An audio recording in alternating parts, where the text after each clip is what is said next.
Hey everybody, and if you're already here, good for you. If you're not, thanks for joining me via this VOD or whatever. I gotta fix my backdrop super quick. Other than that, I will be probably should be doing this stuff before I go live, but you know, it's whatever. Hey, okay, so we got some cool stuff. Hopefully, we'll be able to talk to my friend, my brother, here in a minute. But until then, we can play some Magic. Seems good, right? Oh. Our arena crashed. Sweet. So let's get that fixed.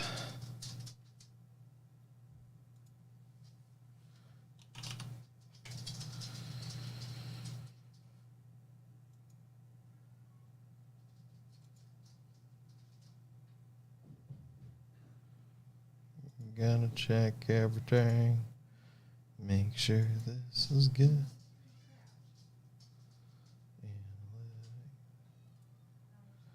Gonna check the string. Make sure it works. The string. Make sure everything's working. Make sure everything works. Make sure everything works. Okay, yeah. Just want to make sure that everything works and that we have the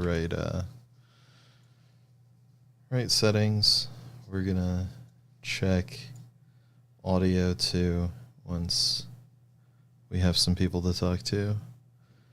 But let's just move on and start playing some Magic. We have a draft deck that we've done. Should be pretty good. I didn't draft particularly well. I'm not super familiar with the format, but we don't have to do too much to get there. Don't have to do too much to get there at all. So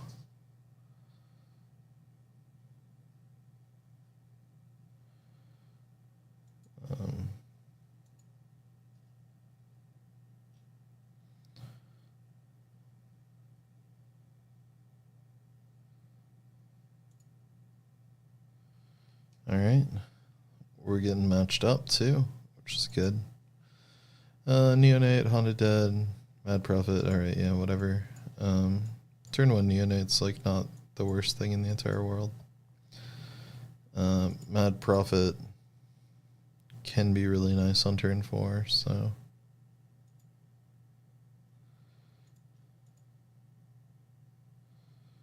I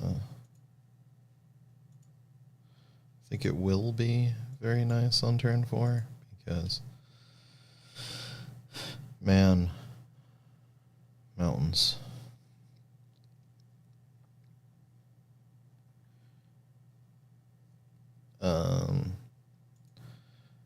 We have some pretty good cards, so assuming that our opponent manages to just sit around not doing anything, that would be good for us. If they use removal on our Neonate, that's good for us. So lots of stuff is just good for us.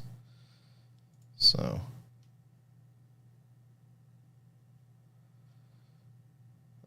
next turn we Mad Prophet and we can discard a mountain.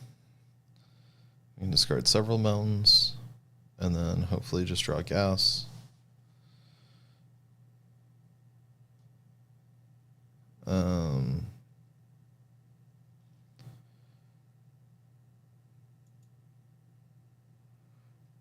We have a few like really good draws. Mirrorwing Dragon is in our deck. It's like our bomb mythic.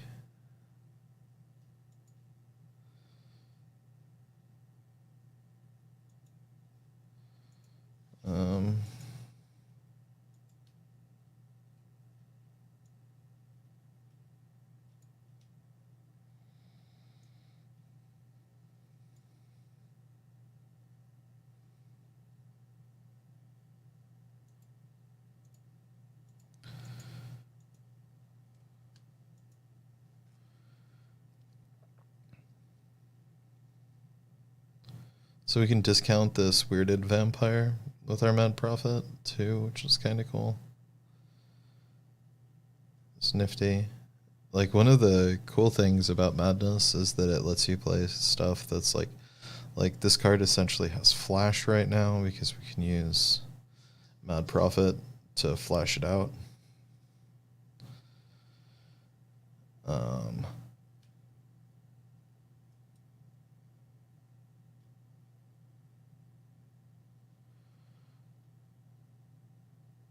Like, the absolute worst case is that they're gonna use something to kill our Mad Prophet.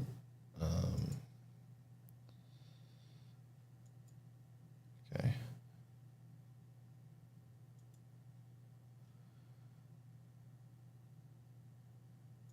No blocks.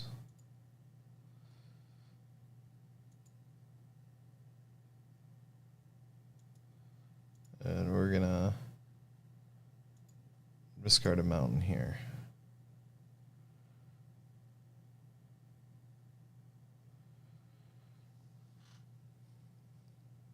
Okay.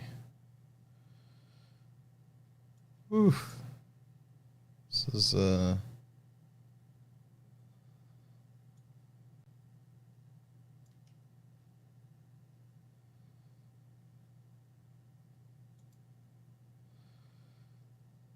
this is really something.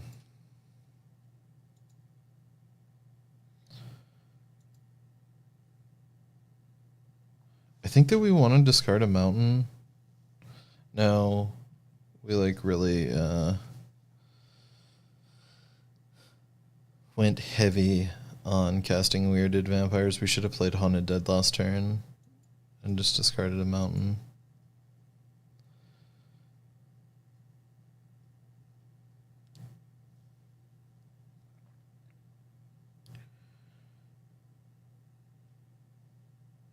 Okay.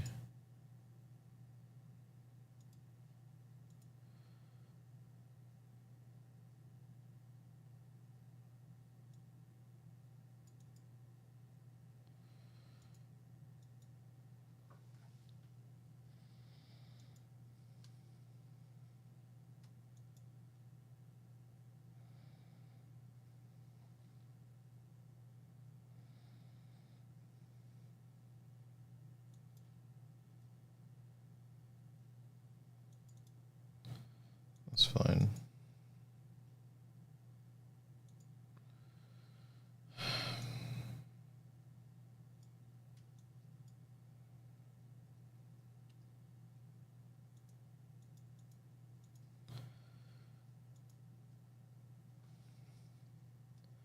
Like, I think that we stop playing lands at this point. But I'm not 100% certain yet, so. I think that we just stop playing lands. We're going to start blocking with Haunted Dead. Because we can recast.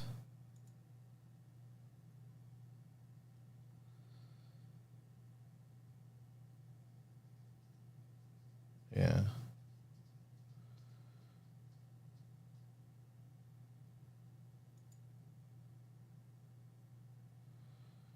So if he attacks here, we just, okay.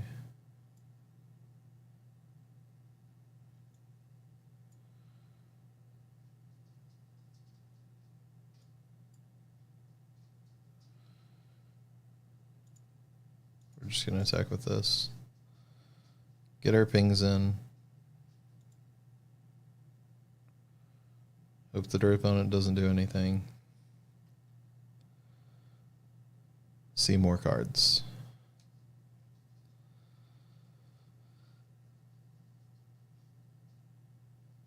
Overwatch's Kindred is like actually kind of bad in our deck. But Because it's a 3/2 with no other text, basically. For 3.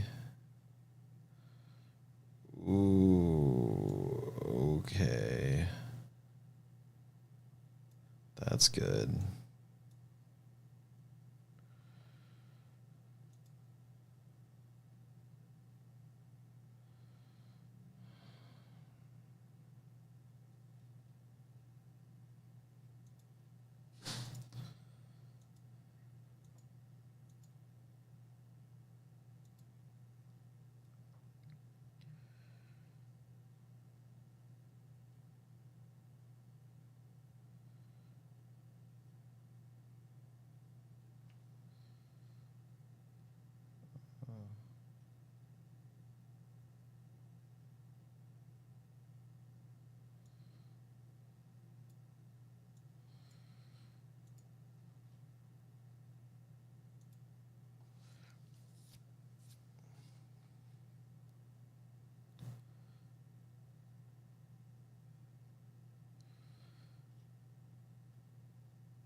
We're gonna fizzle their flow.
Yep, that's good game for us. It just like isn't happening. I don't know, man. Yeah, that's rough. Okay. We're kind of just waiting out the next like 15 minutes. And seeing if seeing if we can get some other people to join us for a conversation.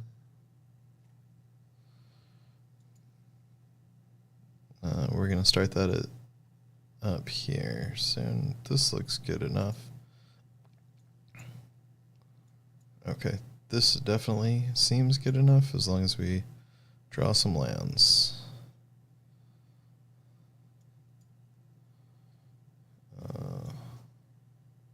Do need to draw lands. But we're gonna Tormenting Voice away our certain death if we don't draw land this turn. Cool.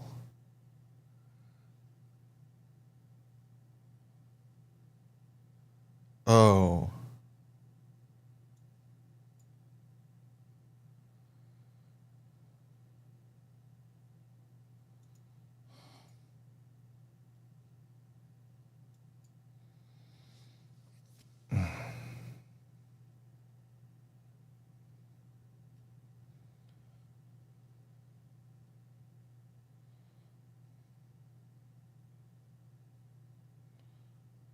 Jesus. Okay, I think that we might just lose.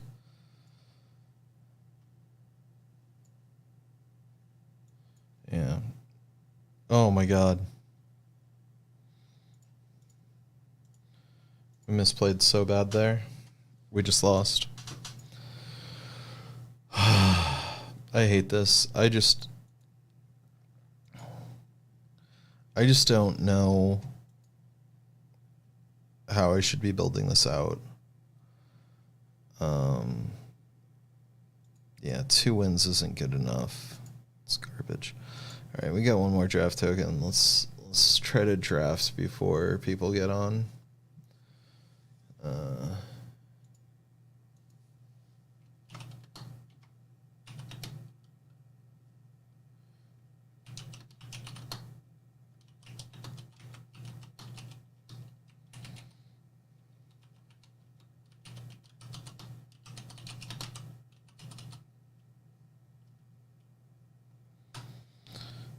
Yeah. Sorry to be that guy. Okay. Altered ego.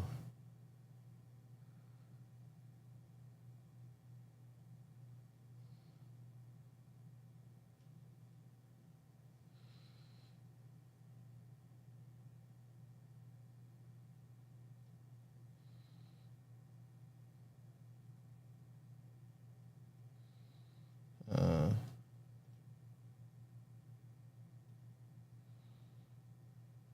think ride down. Yeah, let's just try being red white.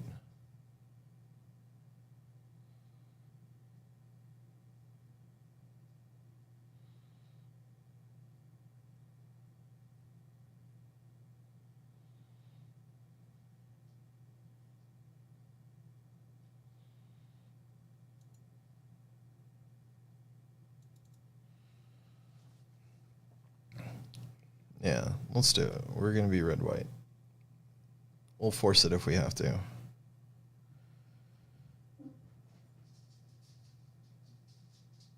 Let's just pick up all of the removal and just play like a super controlling strategy and hopefully like pull some cool bombs.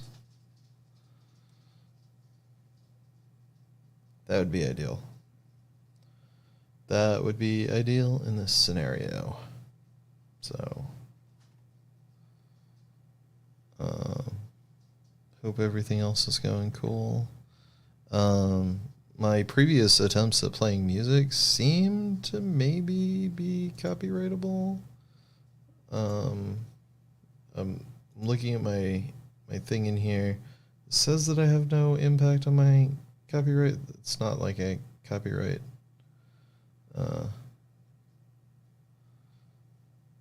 claims or anything like that, but It's kind of cool. Attacking creatures you control have first strike. Whenever a vampire creature you control deals combat damage to a player, +1/+1 counter on it. Firehound. Target non-human creature. I think that Stensia Masquerade is like good. Yeah, let's try to pay attention to vampires, and we can probably do some like cool madness stuff. At the beginning of each upkeep, if no spells are sure. Okay. It's a 1/1 that's occasionally a 2/2. Why does this just feel bad? Okay. Oh no, it's probably fine.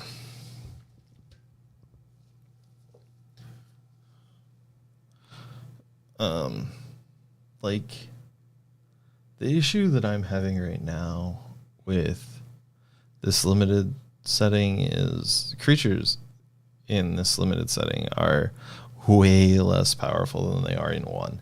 Like, it's bonkers how good a bunch of the creatures in one are. I just, yeah, the power level is very different. So it's really having an impact on my ability to really get in there and like evaluate these cards like well. This seems like a really good combat trick though. Stensia Masquerade. We do need some creatures.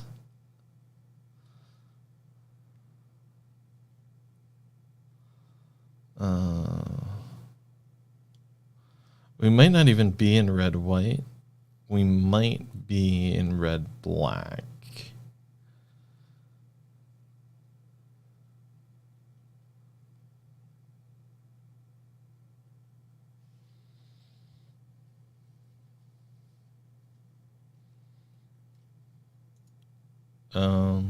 No, we're in red-white because we're getting past like premium white removal, like on pack 5. So there's a pretty good chance that we don't have a ton of people in white to our right. So yeah, we'll be red-white. Bound by Moon Silver is good. We do need some creatures. This isn't going to work if we don't get some creatures, and like specifically some bombs would be nice. Sigardian Priest is like, yeah, I think this is good enough. Like I like these little dudes that tap, because like 1 and tap to tap target non-human creature. This thing is effectively late game removal. It can like block 1/1. It can block X1s. So that's always good. Like I think that they're pretty strong. They're not terrible late game. I think here equip creature gets +1/+1. Ooh.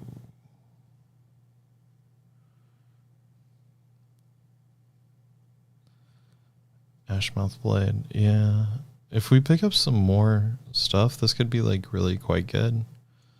If we pick up more Village Messengers, like I'm actually gonna play that.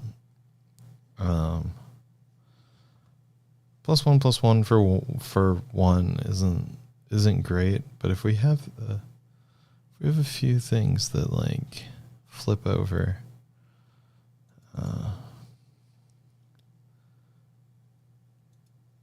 yeah.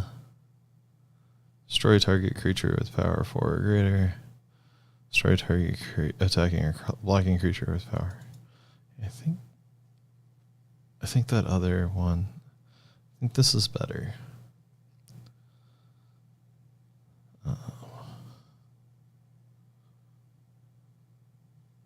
Man, we have a lot of removal.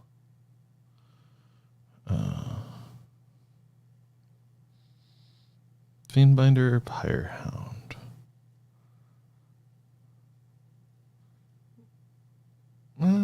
We got enough combat tricks. Pyrehound might be good. I don't know. I don't know how good this card is. Could be bad. Could be good.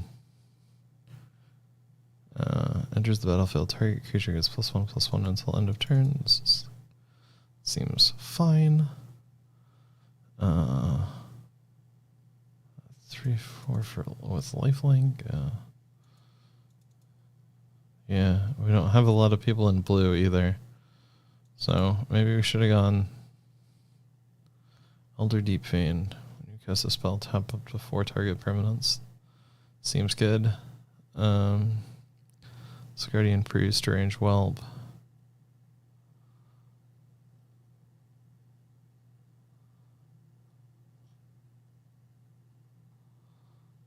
A hard casting 8 mana for like a 5/6, even with flash.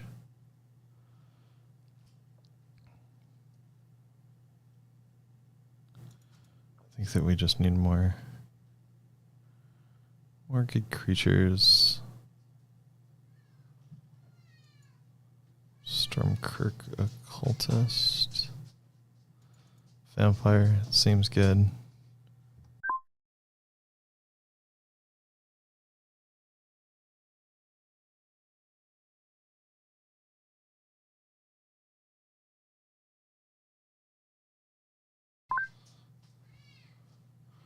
Scourge Wolf has double strike as long as it's like a hard choice between these two. Oh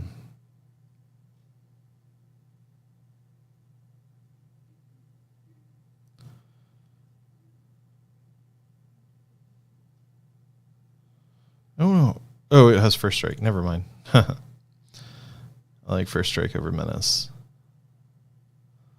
Subjugator Angel. Yeah, this seems like the best thing here. This is a bomb. Like bombs. We're getting past white stuff because that was pack 3, so the 3 people to our left aren't in white. We signaled really strongly that we're in red, so how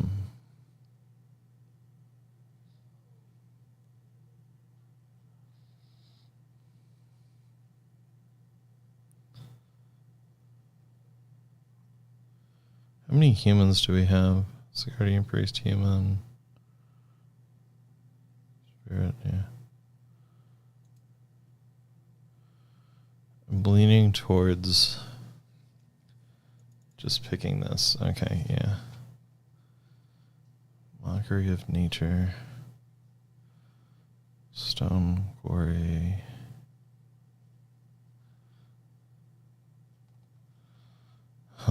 We could pick up Highland Lake and then maybe play some of the blue cards that we're getting passed all the time.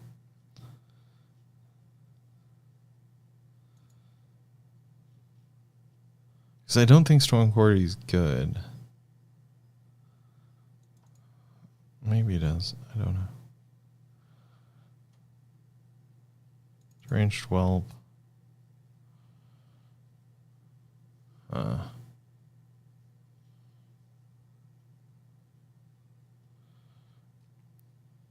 Counter target spell, investigate 3 times. Topplegeist. This is pick 8. We're getting past this.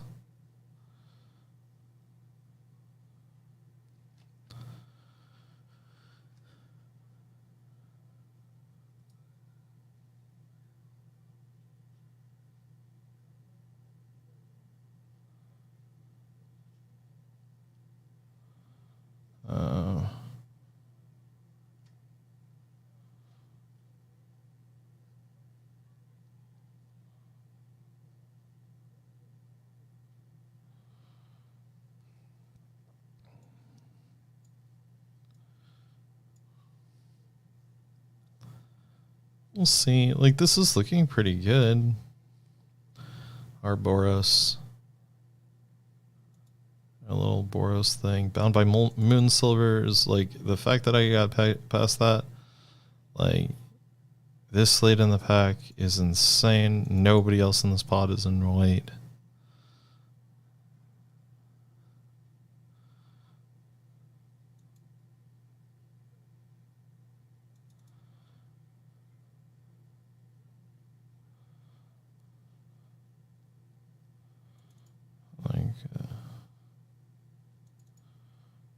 Yeah, nobody else in this spot is in white at all. Olivia mobilized for war.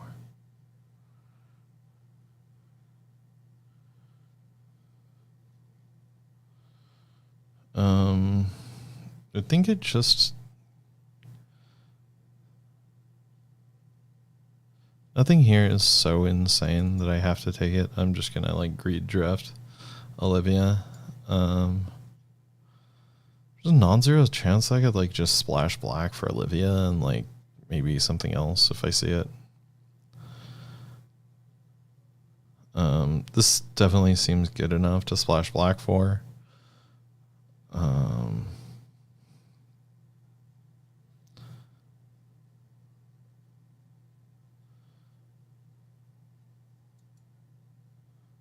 Pick Collective Defiance.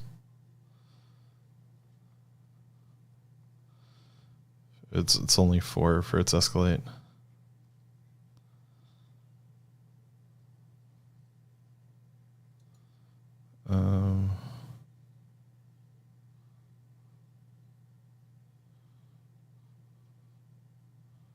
Macabre Waltz. Your creature gets... I'm thinking about just like picking this up.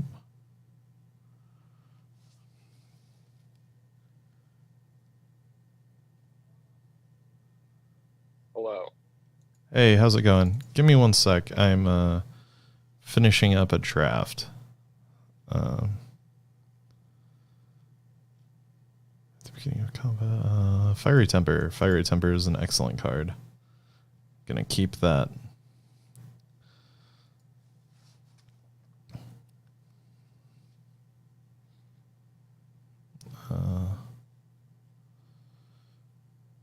We'll just do another Pyre Hound. Sorry, we will talk here in a moment.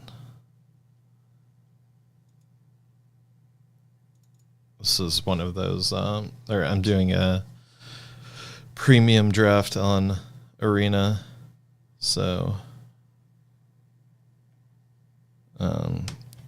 got those time limits, right? Yeah. I don't know why am I. Give me 1 sec.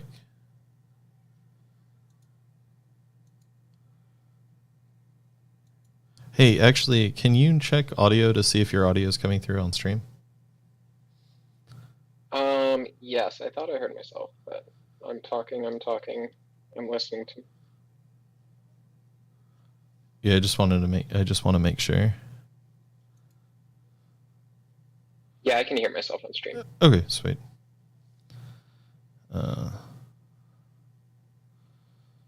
Reaper. Okay, sorry, I'm doing 3 different things. Toggle mute. Yeah. So, what's been up? Everything cool with you? Yes. Still want to talk about some of the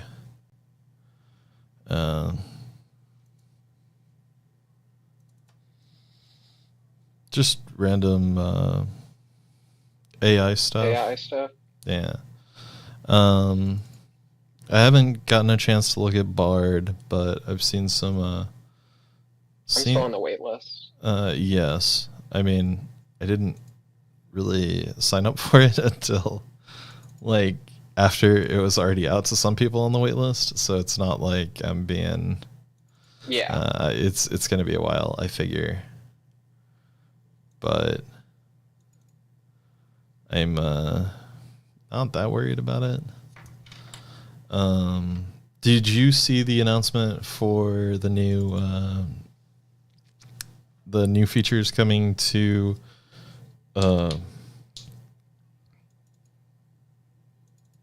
sorry.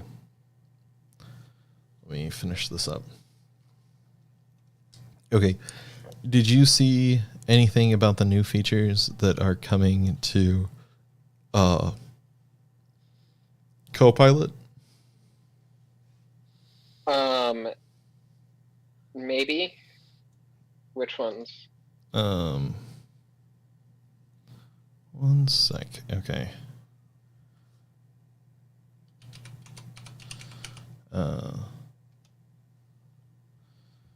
GitHub Copilot gets a new ChatGPT like assistant to help write some other stuff. Trying to find the announcement.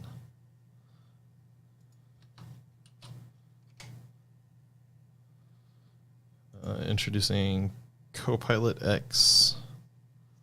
I looked at that, but I didn't see what it actually did. Yeah, so here we are. We could watch the video together if we wanted to, but context-aware conversations with your Copilot, so you're apparently... Oh, yeah, it's like a chat. Yeah, it's like a chat thing. Oh, yeah, and you can like ask questions of code bases or something. Yeah. Docs that feel tailored to you. Spend less time searching and more time learning. Cool. Pull requests that tell a story.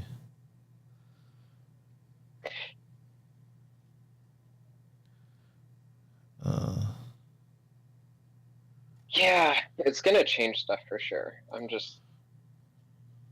don't know how exactly and how quickly. And I feel like programming will be the early adoption of a lot of this stuff, but it's not gonna like replace people who can like design systems and stuff for the most part. Yeah.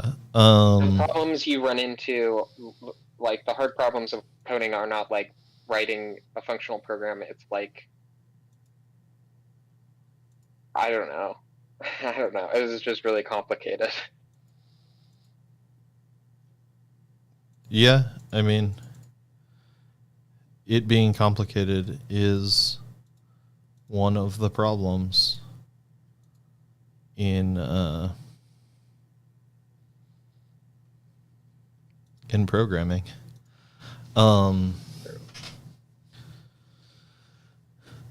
But more serious, or I don't know that's more seriously.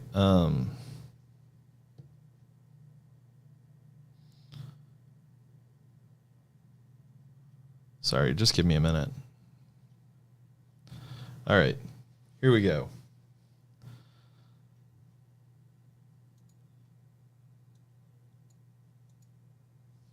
All right. So yeah, it's I've kind of said this about like AI art stuff too. It's not that like the primary people who should be getting use out of these things are the people who are already doing them, right? Yeah. Like it's hard to get AI art to make good art. If your thing is, oh, I need a graphic and I don't really care, then yeah, you can just get on, you can get on Midjourney and just use it, and like it's super easy. But if you want to create like art, you still have to like dump a bunch of time into it, a bunch of energy. You have to spend a lot of time editing. It's like still never like one of the issues that people like forget about is that like print's still a thing, and the resolutions that AI art programs output at is just completely inappropriate for print. So yeah, it's like a hit on digital art, but like it's not a hit on art that you can like hang up in your house either. Because like half of the like you just have to do it at a really high resolution if you want to be able to make like decent looking prints, right? The upscalers work relatively well, right? Have you? I don't know how much you've messed with the upscalers. I mean, I don't have a graphics card that can upscale significantly. Yeah, I don't think I haven't tried. Yeah. the upscalers add their own artifacts too. Yeah, that makes sense.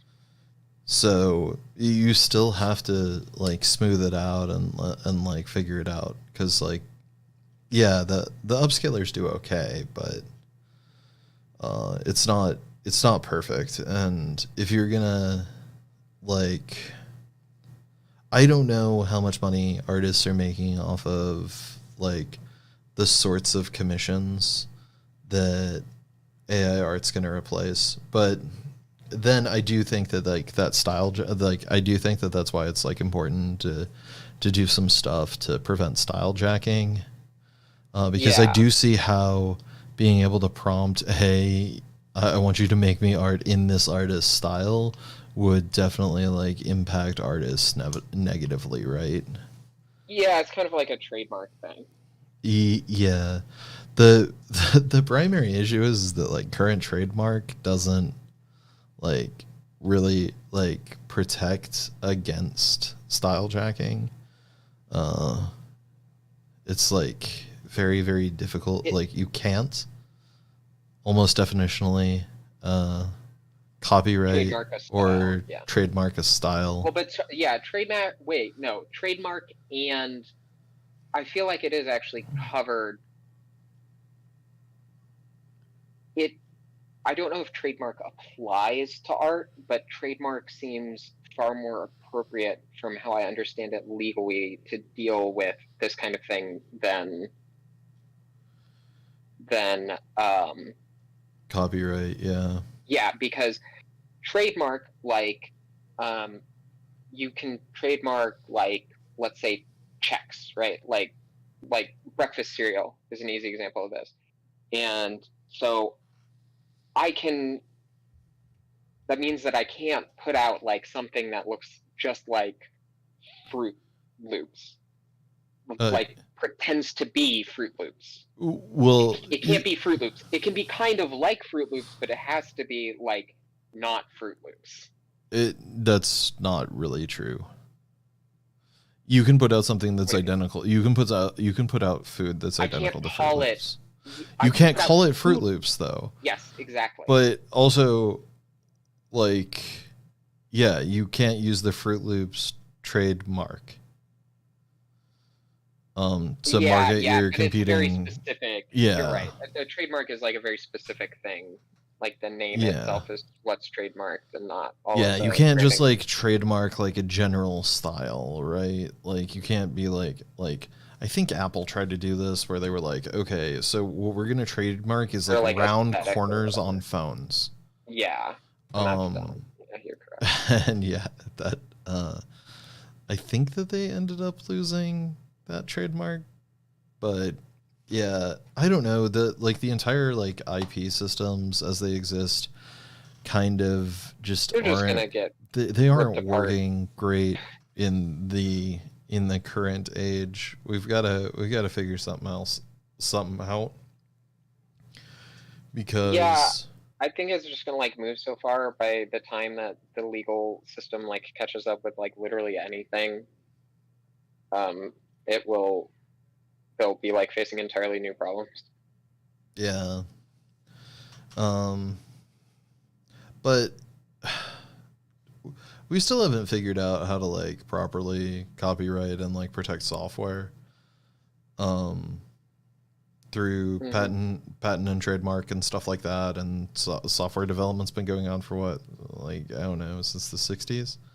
So like it doesn't seem like there's been any serious movement on fixing any of it. So that's yeah, I was also like arguing against against, or his like Was I taking a pro-copyright stance? Or were you taking a pro-copyright stance, even though you obviously are anti-copyright? For what? In our discussion before. Oh, okay. So no, I'm not taking a pro copyright stance. I think that the way that people are gonna have to, like, for the AI art and style tracking, the way that you have to deal with it, kind of, is uh, these like measures that are gonna make it harder for people to style jack you, and then maybe there's something additional that you can do, because maybe there's some like additional regulations that we can put in place where we, um, I don't know, because anybody is just able to make a model, Mm-hmm. and because I can just like make a model with like all of somebody's artwork in it and just kind of train it on their style. Like, we can't just there's no good way for us to just say, hey, like, AI art things don't allow people to prompt based on the names of living artists, right? Because that would be Yeah. like kind of a solution if you couldn't prompt based on like living artist names. Like, if we just didn't include that data in the training set, Yeah. like if we I didn't have all of that stuff tagged out, then that would be great, because that would kind of fix that, because you wouldn't be able to prompt based on it. But it's so easy to like add that as fine-tuned training data that mm-hmm. I don't know. Um, I don't know how you fix that. Um, Yeah. That because it becomes like really, really seems like hard to regulate. It's pretty easy to figure out whether something was created with AI art, but it's also really difficult to tell. Or like, but provided that the person like is stripping out their metadata, like, you can't figure out what the prompt is. Um, Once they've stripped metadata out. yeah. So so it's really difficult for you to tell with 100% certainty that something was prompted with like an artist name in it or something like that. So um, Yeah, I think there just has to be like commercial rules on. Yeah, I have no fucking. I don't know. it's real difficult. I don't think that there's like a good and easy solution. There's probably some reason, because like right now there's nothing preventing like an artist from going out and like jacking your style, other than artists really freaking hate it when people jack their style. Yeah, it's like a And you get, cultural yeah. thing, um and but it's because it's opening it to the cultural mores of like programmers, which like clash fucking horrendously with artists. yeah, except like also programmers, like I don't know, they've got their own things. They do, um but they're just very different than the the things that they care about are very different than artists. That's all. Yeah. Did you see some there was something on Twitter somebody was talking about, and they were saying that Bard was trained on or Bard is saying that it's trained on Gmail data. That's Um funny. it's not according to according to Google. They came out and were like, "Yo, it's lying. We promise." Uh, I think that is also kind of hard to tell whether or not it's trained on Gmail data. It would be, Um, yeah, but I don't think they would train it on. That would be. I feel like that's like. yeah, if somebody figured like, yeah, I think that the main issue is that if anybody figured out that it actually was, or if somebody could prove it, um, then it would be very bad for them, and that's their primary reason for not doing it. Mm-hmm. Um, I don't know. It's all this AI stuff is going to get really weird. Yes. So, going back to kind of what we were talking about in our previous conversation, did you take like a position that large language models are like approaching AGI?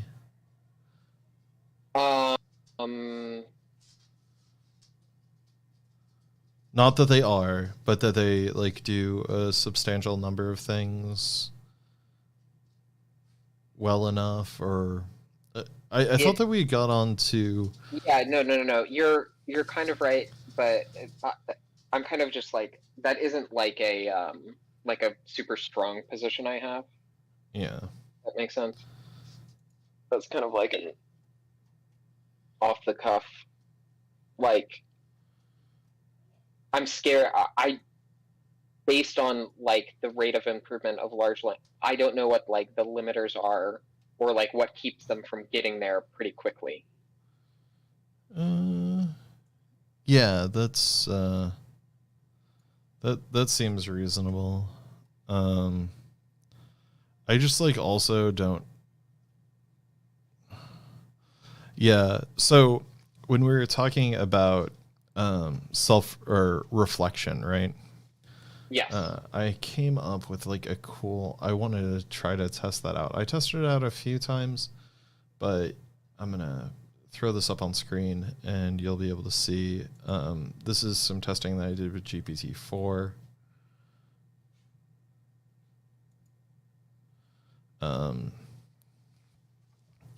So I just gave it a short thing. Please write a short story about Brigid, Irish Goddess of the Hearth. Please avoid using the letter E at any point in the story, right? Mm-hmm. It definitely uses the letter E less than you would expect otherwise, right? Like, check it out. I think it made it. Did it make it this entire thing here? Yeah. But it's not. It's definitely making mistakes, right? And those are the kinds of mistakes. Wait, where? So solace, abode, yeah.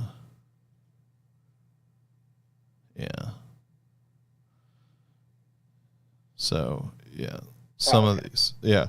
So it's making mistakes. It's not making a ton of mistakes. It's fine. Like this is lulled. It's a hard prompt. I would expect humans to have issues writing a story like this. Not say, but it is the sort of thing that it should be really good at, right? Just like freeform. No. Hold up. Why would you expect it to be very good at this?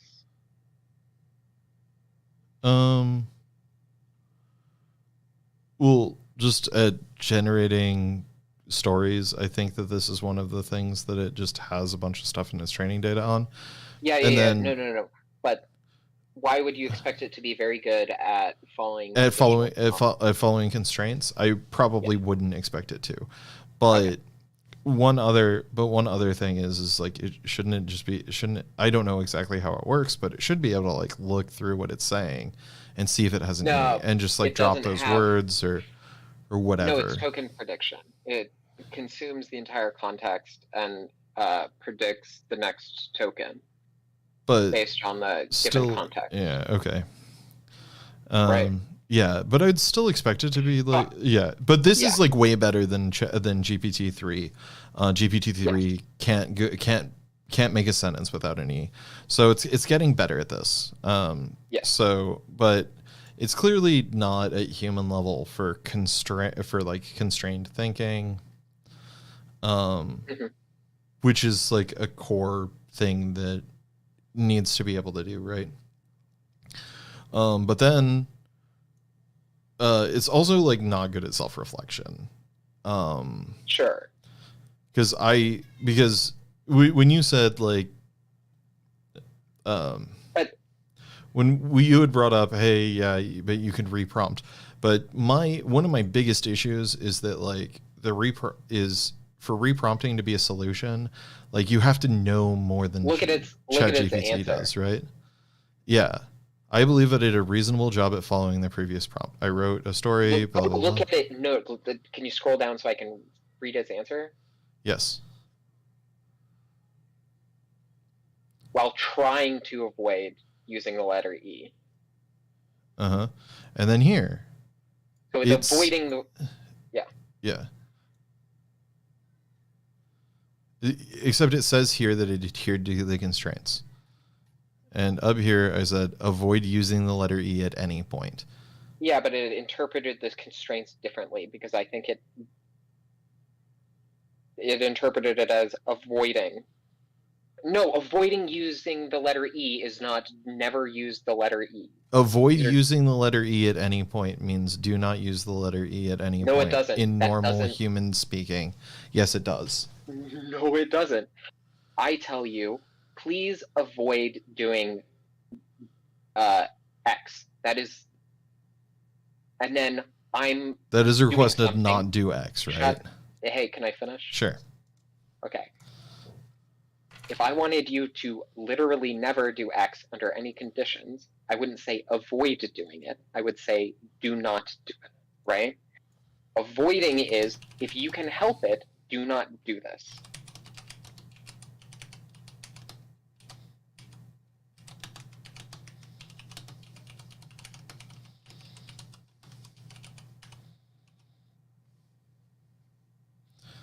There.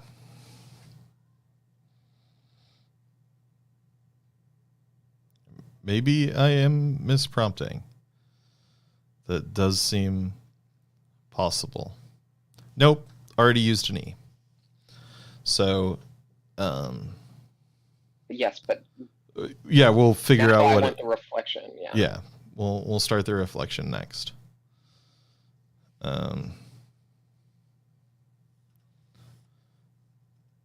Okay, yeah, I guess you're right.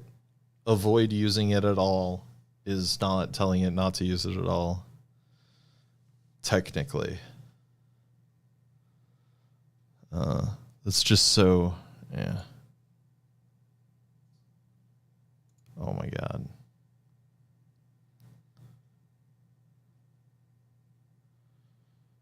Oh, no, sorry.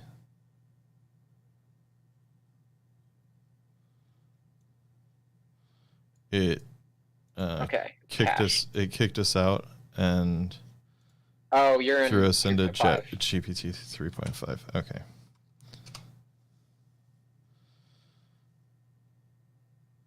I wasn't in 3.5 earlier. Yeah. But I think it's, I'm interested. Yeah, it just really wants to use that word solace. Like a second.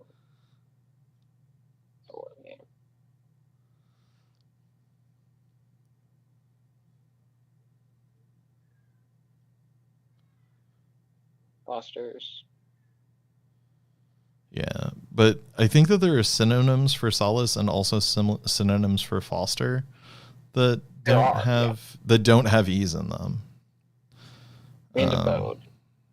But it's trying to write in a style that you've given it to. No, I didn't give it a style. I did say a story about yes.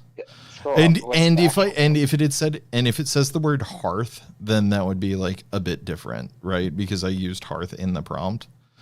Like I could definitely see it like, this definitely needs to be here, right? But it definitely did not need to use her up here. Yeah, I just want to see what its reflection on this is. Yeah. See? That it does tricky stuff like this. What? No, humans slumber. Yeah. Good. Yeah, but then it just goes on and says gratitude and heart, right? So it, as I was saying, it's like it's trying it like it's obviously trying to do the constrained writing thing, but it just isn't really doing it. Yeah. So, okay. How do you think you did following?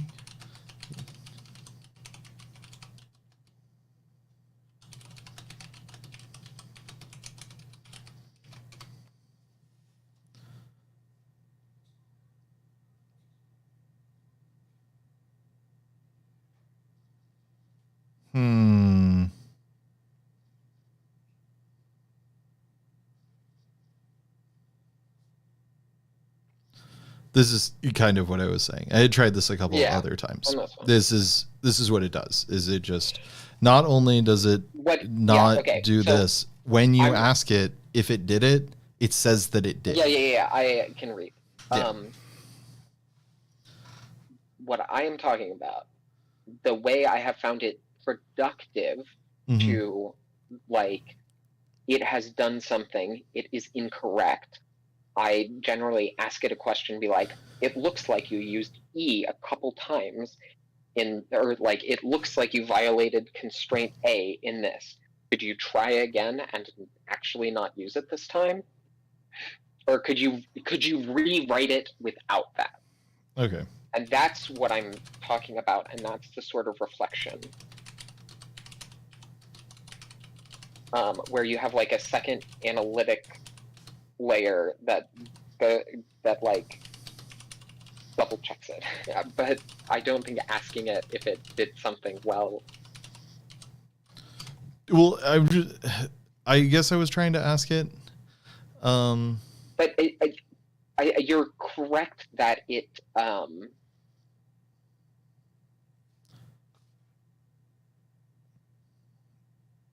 and yeah, it's the same issue. So like I said that it used it a few times.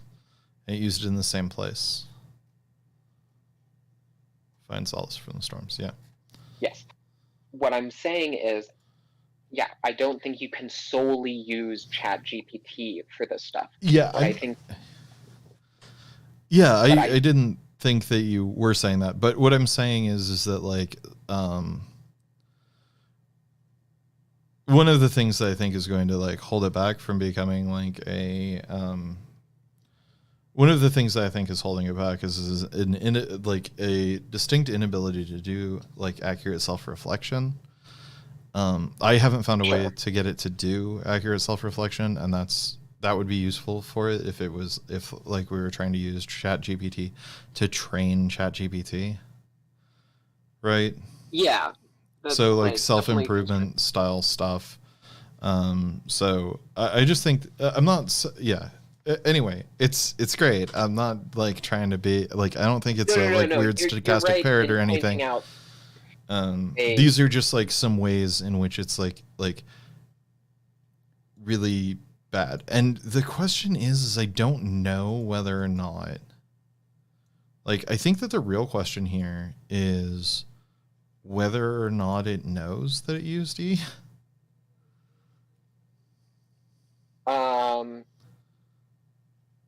Well, could you ask it that?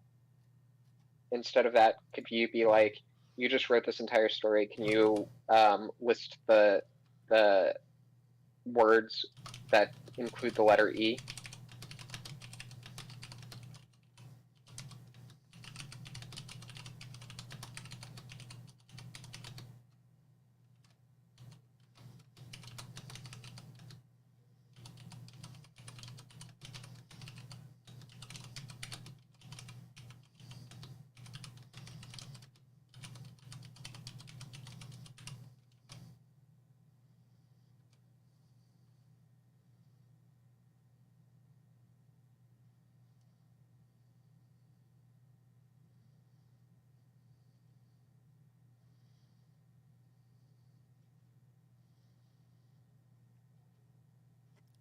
I don't think. Okay, yeah. So I think it just like actually can't do that. Yeah, maybe it's not. Maybe it just like can't tell that. but it definitely does. It definitely can tell, because if just look at this, it actually only uses E once in this this thing. It only uses it twice. Is it once or twice here?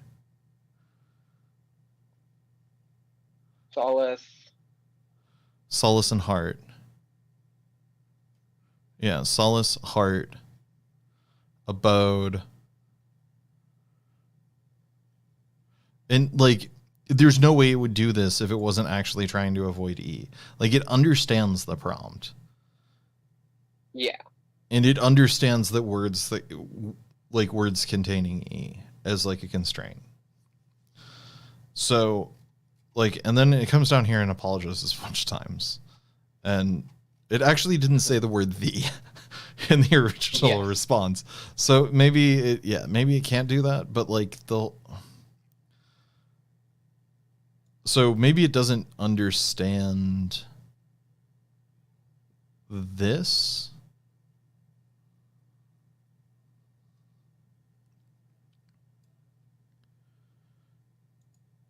Maybe it doesn't, maybe it can't tell that it didn't avoid using the letter E. Yeah.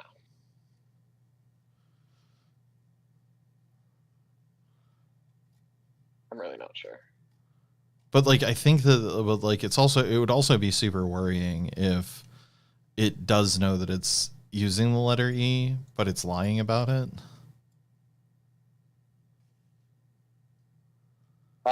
Both of those are pretty bad. Yeah. I think that it not knowing that it used the letter E is like a little bit better. But if it can't tell that it used the letter E, then then that knocks it down like just a little bit. Anyway, I'm not like trying to like hate on. Oh no, I get it. There's just like I think we talk a lot about like what its capabilities are, because it's super capable, and there's like a bunch of stuff, but we like, there are definitely some like big restrictions on it. Yeah, sure. The limitations are pretty intense too. And I've seen just like a lot of people talking about like, oh man, are we close to singularity? What do you think about the singularity? Do you think that that's like a thing? Yes. It's obviously could happen. Right? I think it's not something that categorically could not happen, right? Like, yeah. Yeah, it's definitely categorically not so. Yeah, it's like a thing that it could happen. Yeah. But like equally, it's probably like not. It wouldn't. Yeah, just like an overrun where AI just suddenly becomes smarter and smarter than humans. Probably. I feel like there's a really good chance that that's just like a really bad thing for the world, right? Like Wait, I'm sorry. So the chances of that going well are low, infinitesimally small, right? Yes. Yeah, that's like the alignment problem. Yes. But then like you've got people like Ray Kurzweil who like think that it would be the greatest thing ever. So, well, it could, but like, both things are true. It like kind of has like two outcomes, right? Yeah, it's either the end of the world or the end of like suffering, right? Yes. Which, I mean, technically, the end of the world is also the end of suffering. I don't know, unless you get like some sort of like Am style, like I have no mouth but I must scream robot. Yeah. Which I guess technically is another possibility. Yeah, the like worst possible outcome. Am is the worst possible outcome? I think that it's close. I think yeah.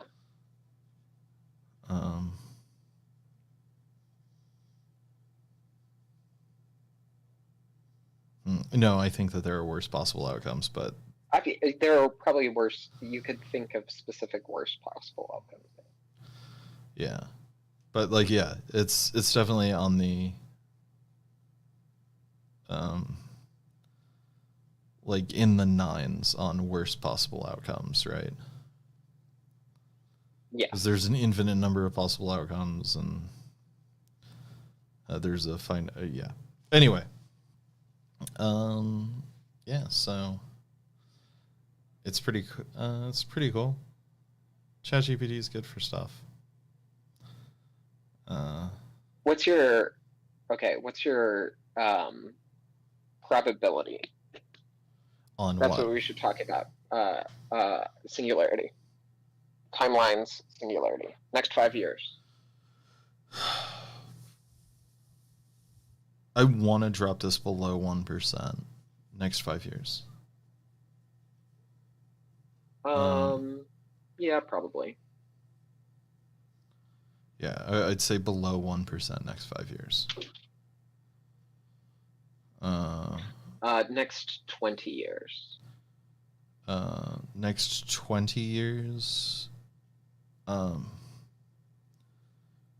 probably between 1 and 10%.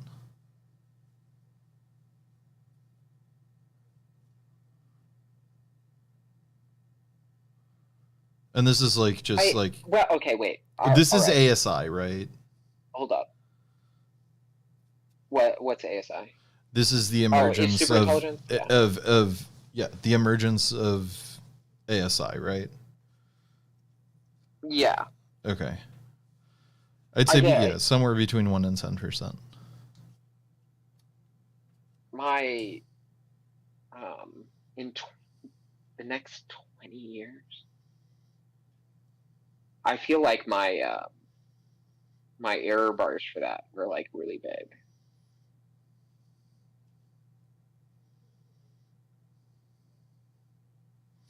Yeah, I mean it could totally happen, but like a 10% chance on things. Would you take odds at 1%? Okay. Would I take odds at 1%? Would I take 1 to 100 odds? Yeah. So I pay. Would you go like? Well, it's the kind of bet that doesn't matter. Yeah. Actually. Yeah. So, what do I? I don't know that I would bet. Oh, okay. So no, I would give. So would I give 10 to 1 odds on it? 100 to 1 odds on. Would I give 100 to 1 odds on it? Yeah. Probably not, but there's almost nothing that I would be willing to give 100 to 1 odds on. Okay. Right. Just because of the amount of but I wouldn't give 10 to 1 odds on it, right? But I would give 10 to 1 odds on it. Like if 1,000 to 100. Yeah, that makes sense. Yeah.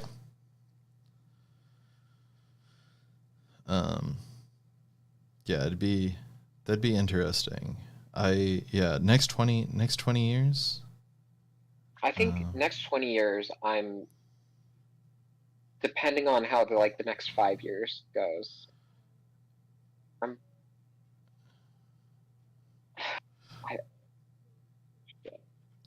I'd say right now, I have it around 10%.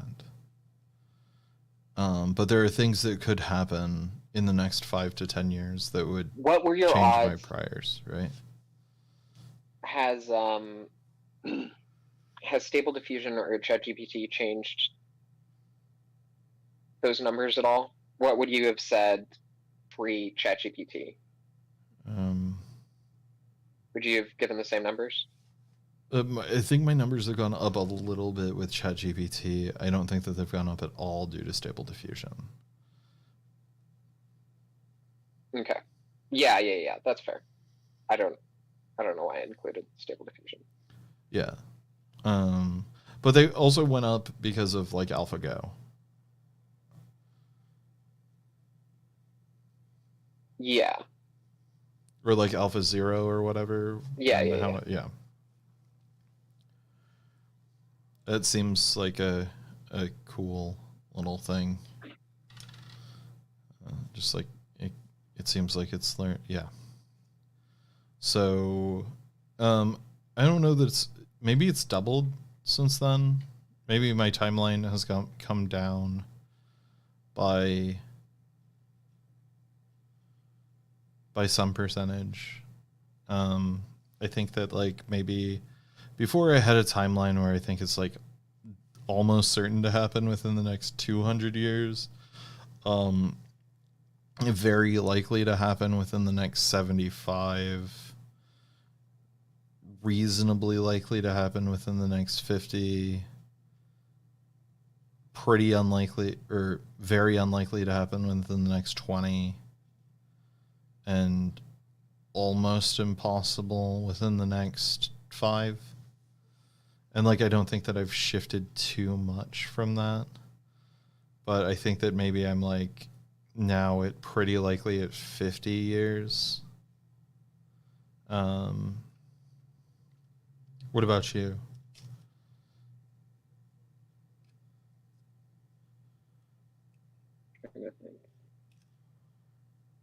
Like, would you take the over or under on 20 years right now? I think over on 20 years. Okay. Would you take the over or the under on 50? Sorry, what does over under mean? I thought I bet So, if I take the over on 20, don't I have to take the over on 50? no, if you take the over on 20, then you can take the under on 50. Right. And that would mean between 20 and 50 years. Oh, sorry. I think I take the under on 20. You think you take the under on 20 for so Yeah, I think we're gonna you think see more likely than not we see ASI in the next 20 years. You give it like better than 50% odds. Yeah, it depends a little bit on what we mean by ASI, but yeah, I think so. Okay. That's interesting. I wonder where everybody else is on that. Do you know of any like good resources? I should, but I don't.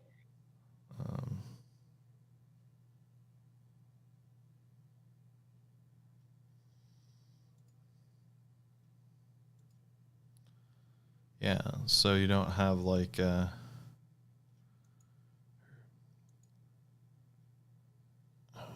where is it? Give me one sec.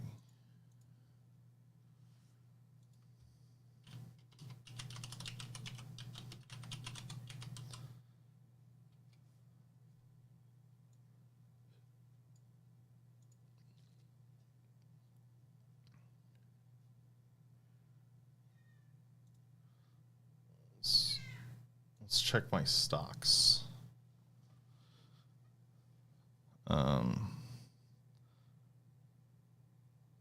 AI pass the Turing test. Oh, looks like I'm losing money there. What, on AI passing the Turing test? Yeah, I don't think that I have.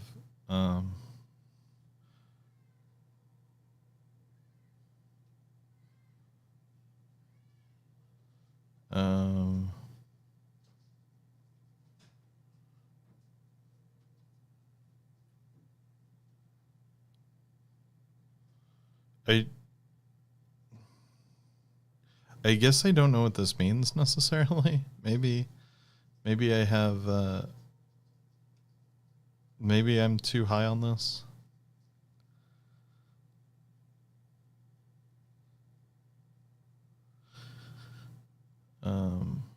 2029? Yeah.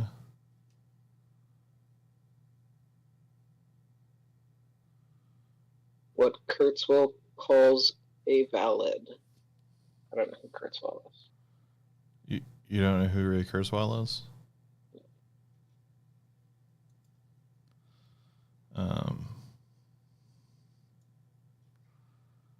Surpass human intellect.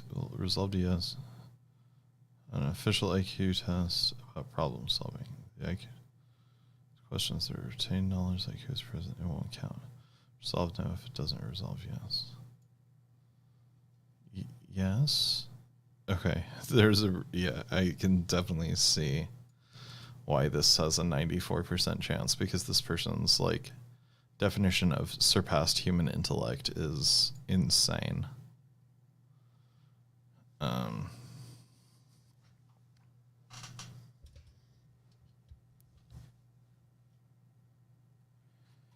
But yeah, I think Manifold, is it just me or does Manifold markets kind of suck? In what ways? The startup.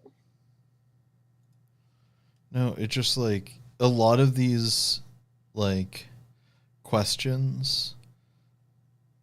Like one of the issues is that a lot of these questions like don't make a lot of sense or are super ambiguous. Yep. They're user defined. So yeah.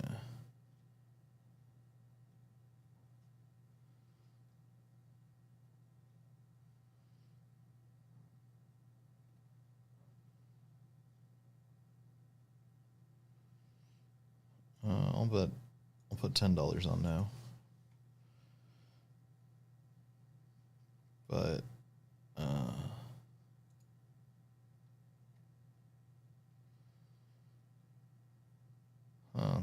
okay. I don't know what Helion is, but fusion energy could be super sweet. I think that's what we ought to like dump a ton of money into, to be perfectly honest. I haven't been doing that for a while.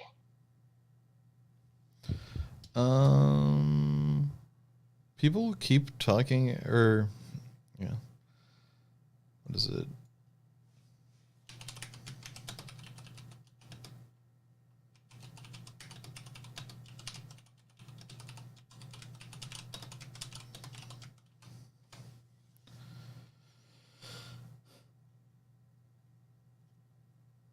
Since 1953, the U.S. government has spent approximately $30 billion on fusion energy science.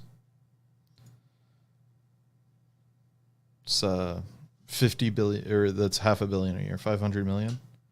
I would say no.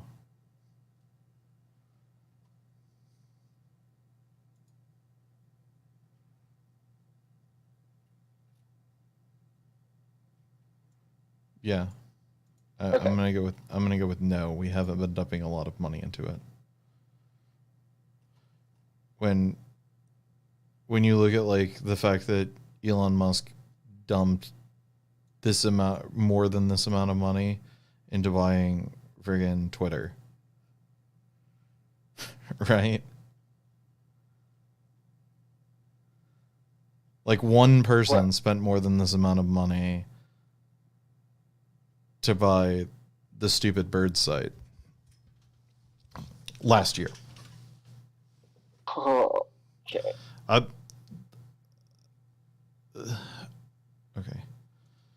Okay. Well, sorry, there are a bunch of things. Funding of fusion energy.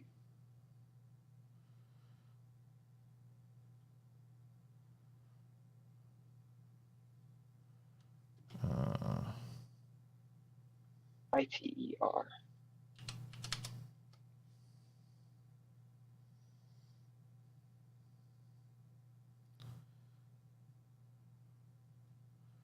Really? It's only... That's crazy.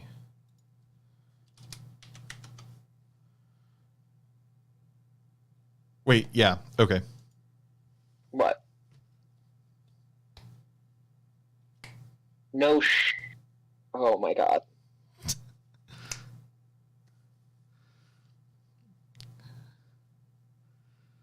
What? Do you think that that's like not a fair comparison?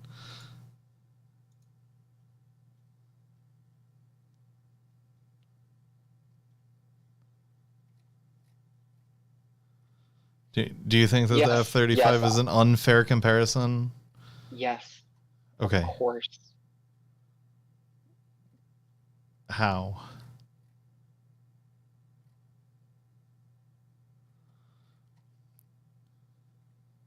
The F-35 has an operational lifespan of like what?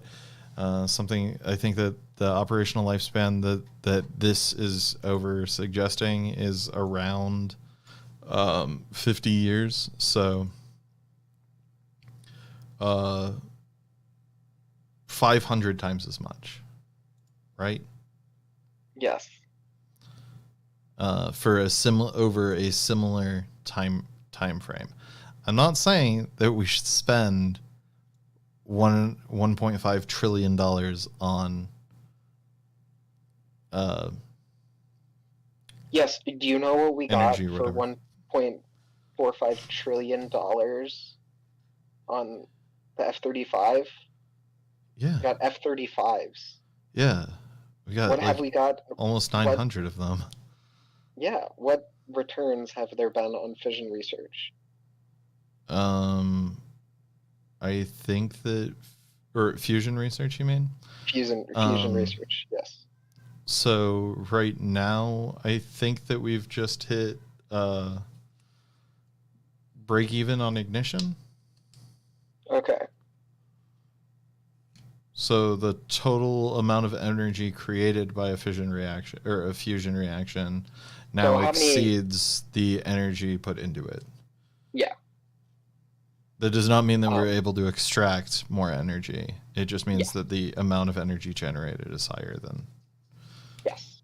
Whatever. Yes.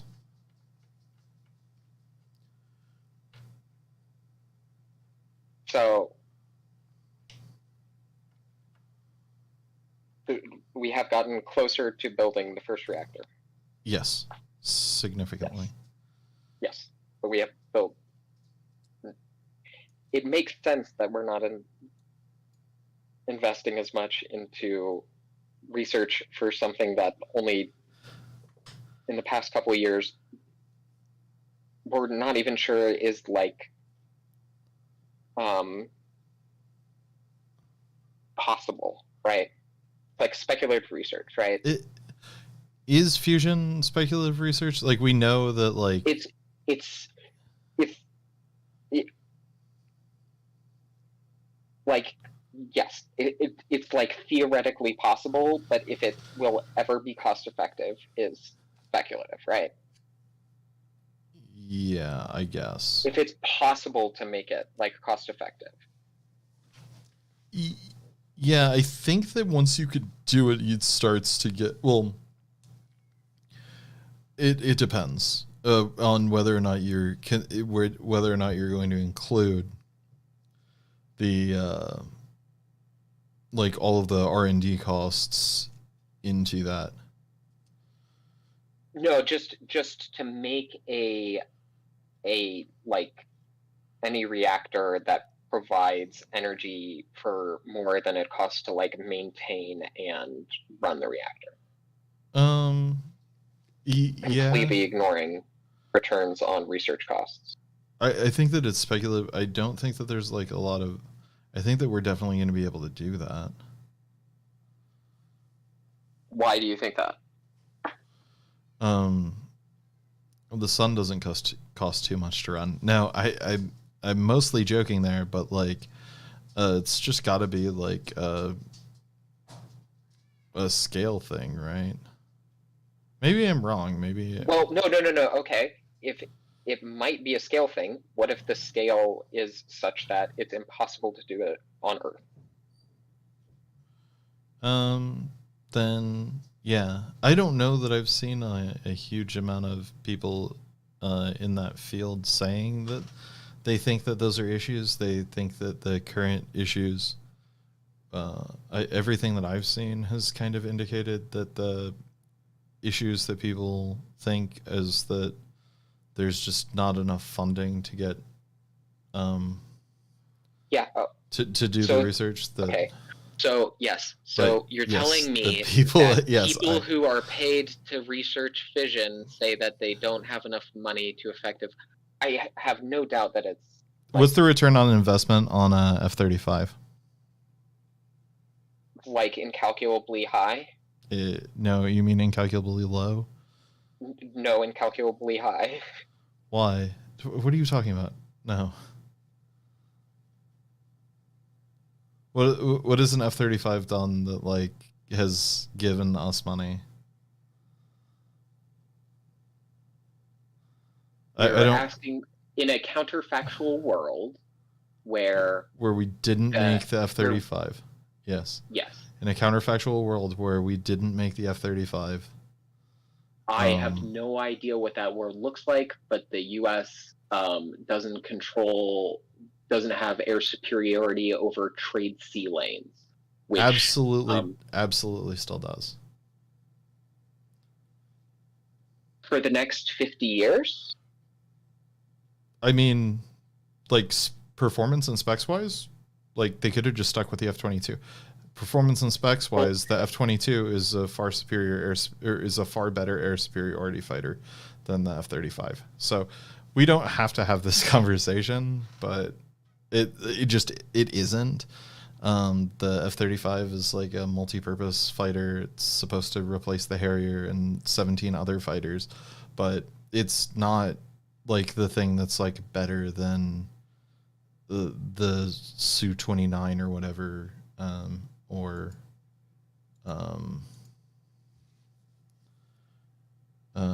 whatever 5th generation fighter Russia's come out with,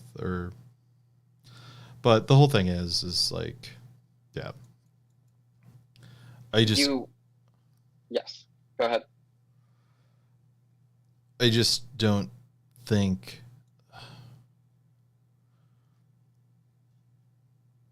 that it's immediately obvious that the United States like priority on excessively high defense spending is like advantageous in a way that couldn't be better. Like, couldn't we do better if we just like gained, like maybe we wouldn't have to worry about like wars everywhere if we had like energy independence from like a free abundant source of energy. That does seem like also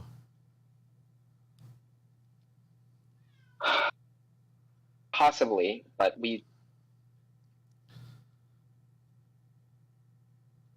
U.S. can't function without international trade, right? The U.S. You're right. The U.S. can't function without international trade. I don't think that the F-35 is what's keeping international trade functioning. No, but our insane defense spending is. Yeah. Okay. And that's why I'm not saying. I'm saying that it's 500 times. Like the F-35 is 500 times as expensive. And look, yes, I think we could probably spend slightly more on vision research. I'm just saying that comparing the goals of defense spending and the goals of research spending are very different. Yes, but yeah, that's fair. We don't need to get into like a big policy discussion on that, but you just like can't compare them apples to apples. Yes, but when you're saying that we spend a lot of money, like the original thesis that I was arguing against is we spend a lot of money on fusion research, which is just, for when you look at it from like the size of the U.S. budget, the size of the amount of money that we spend. Yeah, but we don't spend a large amount. No, we need to compare it to other types of research. So you should compare it to, right? That's an actual. Yeah.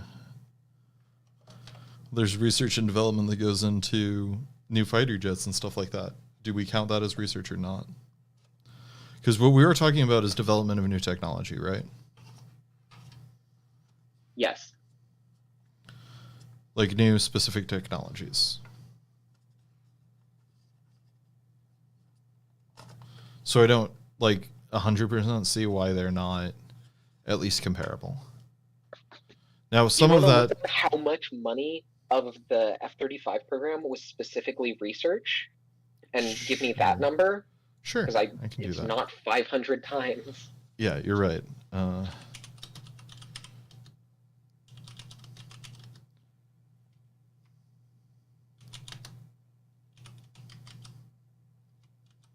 I don't even know if you can like get that number.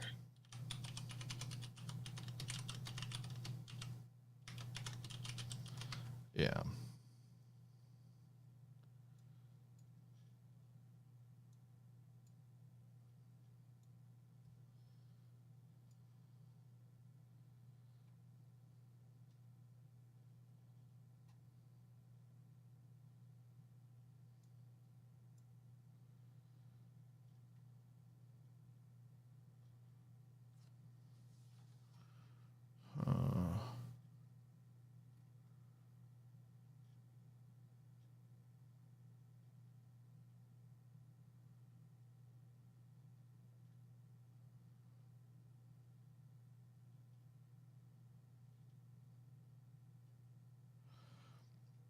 Um, well, I can't get that information. I can say that the Department of Defense's most recent estimate in 2024 shows that Block 4 development is now projected to reach $14.4 billion. Block 4 is the modernization program for the F-35, which began in 2018.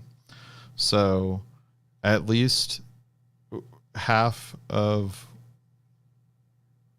what we've spent in the past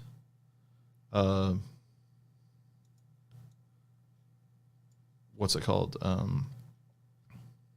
in the past like 60 years on fusion research, we're going to spend half of that in 7 years on research and development are the prices you're giving me real dollars? They're current real dollars, yes. They might be older real dollars, actually. The research cost of that we put into fusion is in real dollars as well, because I think the 30 billion dollars. Yeah. Yeah, the $30 billion was in 2019 dollars, I think, as well. Okay. We were comparing. Yes. That's fair. I just wanted to make sure that it wasn't like just. Yeah, and that wasn't, and this is not for.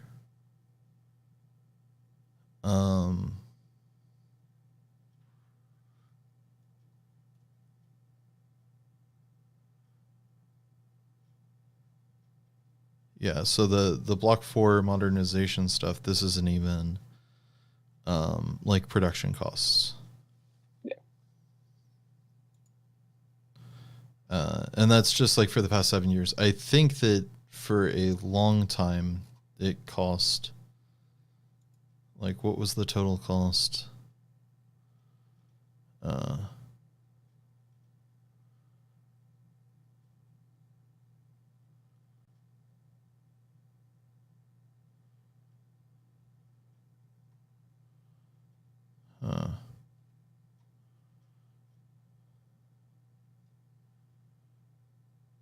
Design phase.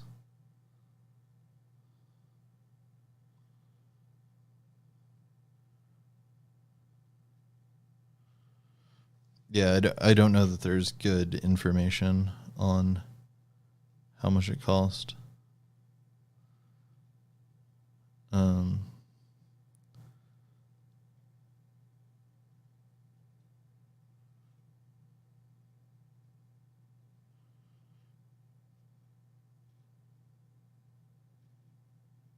But oh well.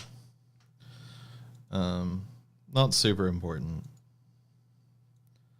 I just don't think that we spend a huge amount in comparison to the amount of money that we spend on other things. Given how. Yeah, but you're okay. So it just would be. You're saying in comparison to other things, and then you're example is the most infamously overpriced.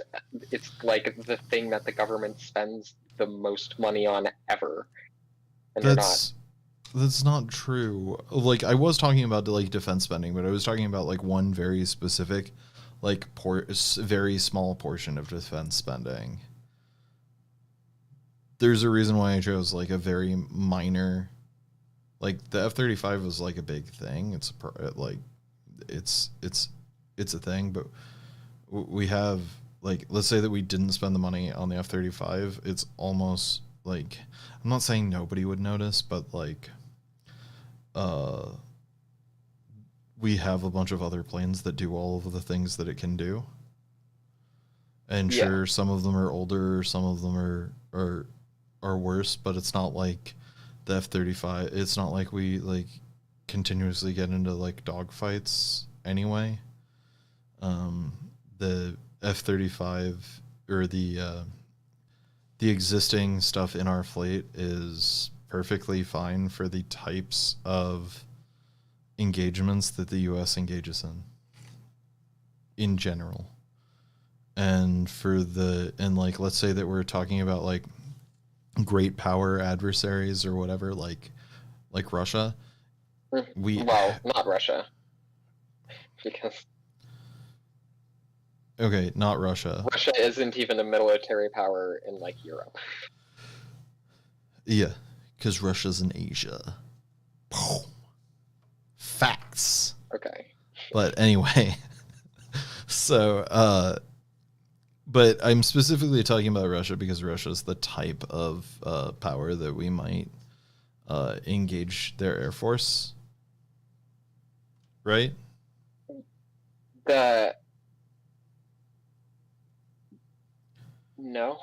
No, you don't. You don't think that out of the like other people who have like reasonably modern air forces, Russia isn't the most likely one that the United States engages in armed conflict with?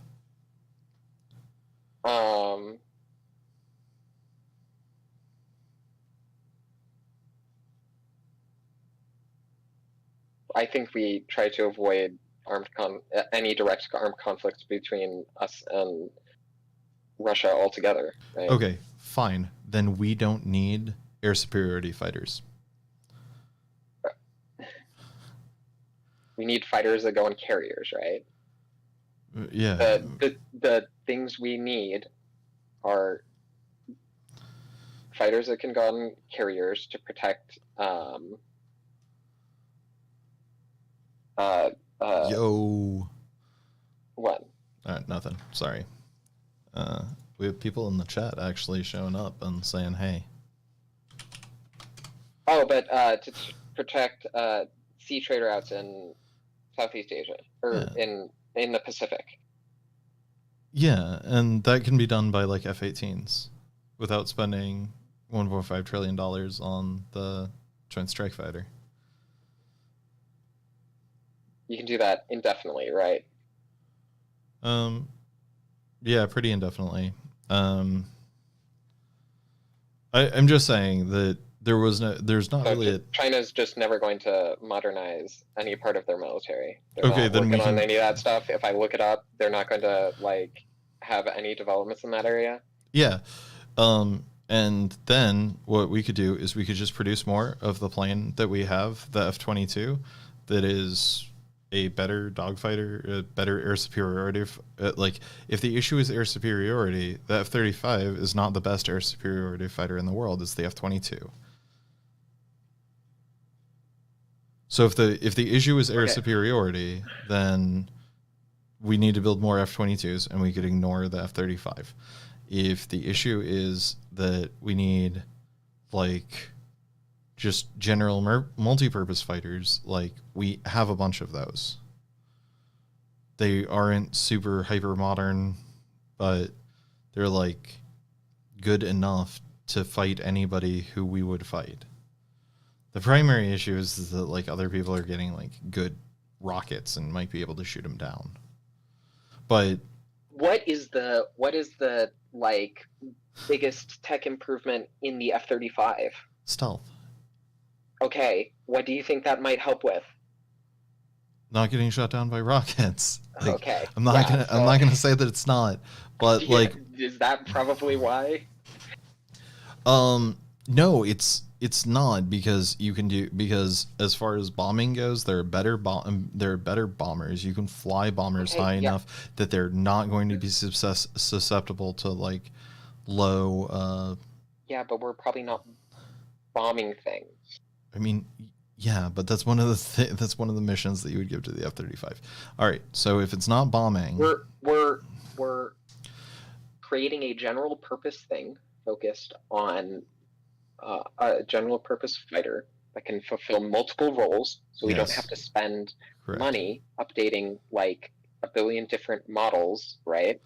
yes, And giving it and lumping all of the things that we will think that the US thinks will be important in future conflicts into one fighter that we can maintain indefinitely, right? Or like for the next 50 years or whatever. yeah, until 2070, when we're gonna mothball it. Anyway. When the singularity has already happened. So yeah, that's true. All right, let's go back to singularity talk. Yo. So when's your what's your outside? Sorry, this all came up because I was just like, hey, we should drop more spend money more on fission. On fission, because I think that like free energy would be It'd be pretty nice, yeah. It's the top step towards post scarcity and all of those other fun things, right? Yeah, I just I'm not sure if fission is like fusion. Under fusion. Sorry, fission is what we already do.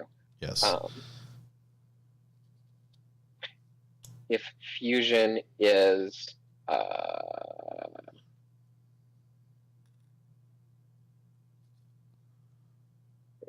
okay, you're not sure if fusion is under researched or not. Yeah, under resourced. Sorry. So, yeah, I do think that it is under resourced, and like I think that there's like reasons for that make sense in the markets and all sorts of stuff. So it's that'll make a ton of sense. I don't know very much about. Yeah, but going back, can we do like a quick go over where we talk about that cloaking technology that seemed really cool? I'm sorry, what are we talking about? Can we talk about Glaze for a sec? Since I completely missed catching that last time, and I would like to like maybe cut down a video where we talk about Glaze and do that sort of thing. Okay. So seems cool. It is cool. It seems like a good way to, if you're particularly concerned about people training models based on your art style, preventing that. I think we both had the same concern about it being used to generally poison data for training models. Yep. And which seems like it would be bad. Yeah, I think that if it gets like really fully grabbed onto, it has some like potential negative side effects. But if it does the stuff that they say that it's going to do, which it looks like it does, gonna pull up the PDF here. I don't know if you've seen this yet. I wonder if they got permission to use these AI generated art pieces in their thing where they're talking about this. But so it looks like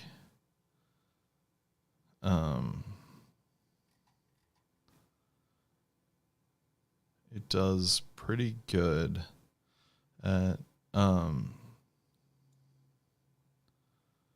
so apparently the way that it works is it does like this weird style transfer thing where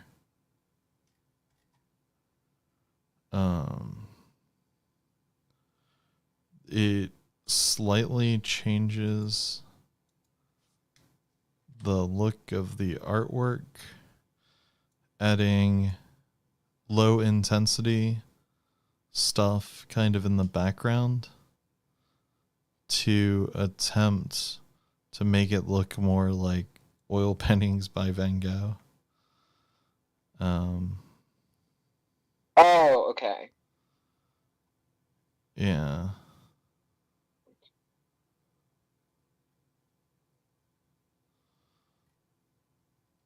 Interesting.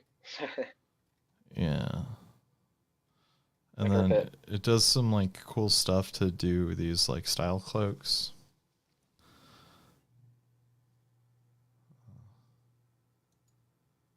Pretty interesting.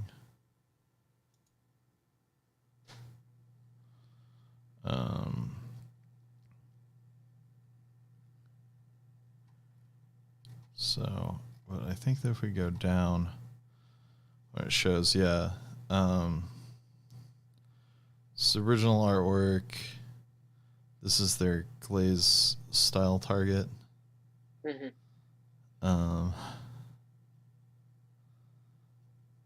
And does the Monet stuff, but yeah, it just tries to bring in oil paintings by Van Gogh, abstract impressionism, and like it really, yeah, it definitely changes the way. The glazed target style does look like significantly different than the original artwork. Yeah, yeah. This is a painting by Van Gogh. Oh, okay, I see what you're saying. That's not the moise, the like glazed. This is the glazed.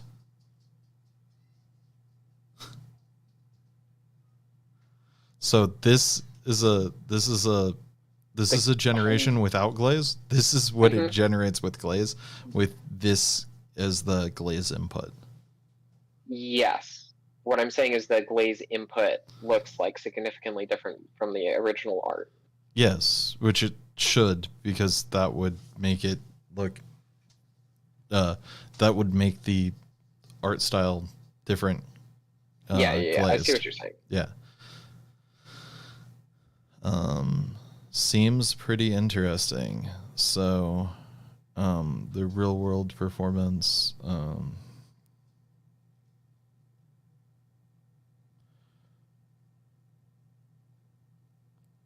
and even if you like bump up your noise, it still does this. It does pretty good.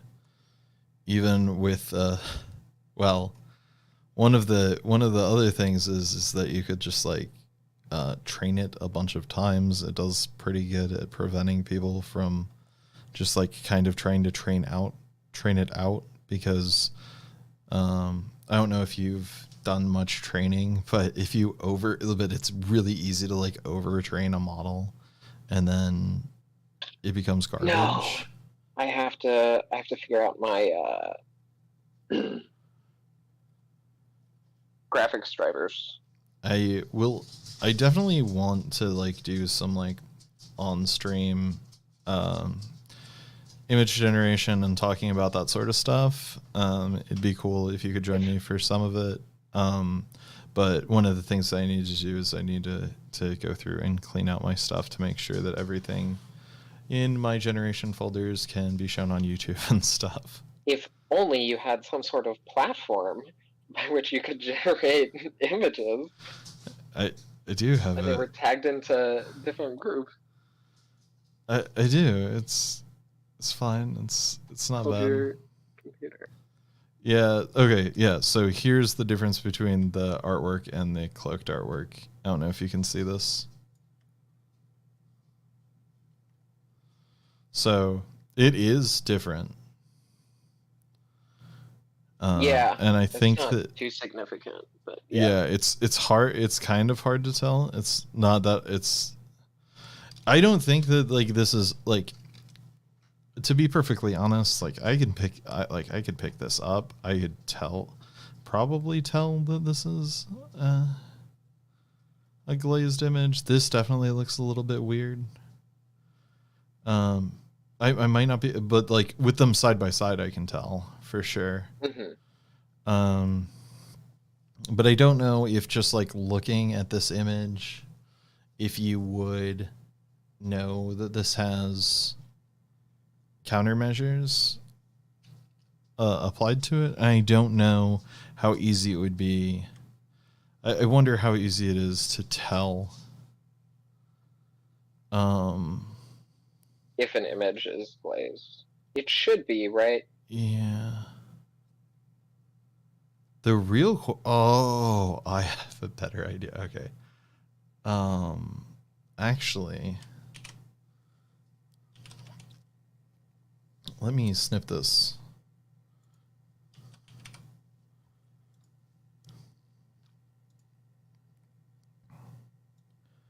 I think we can test.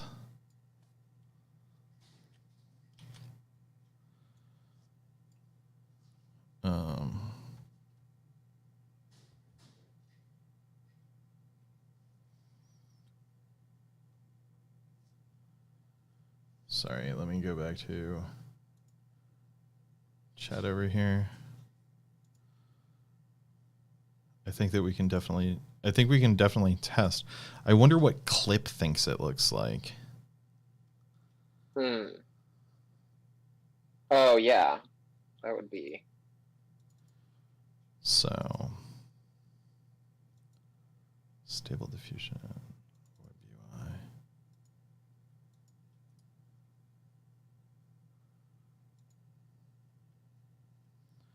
Sorry, just got to launch up my stable diffusion and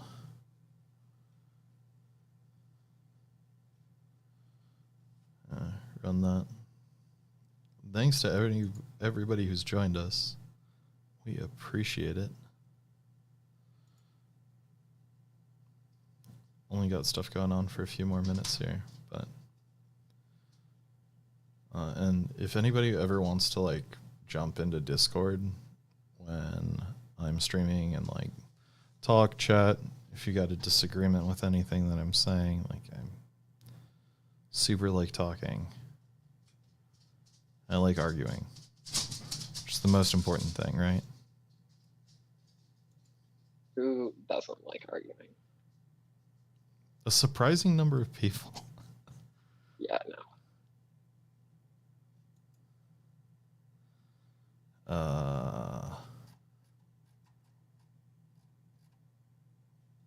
Okay, fine. Finally. So what we should be able to do is take this.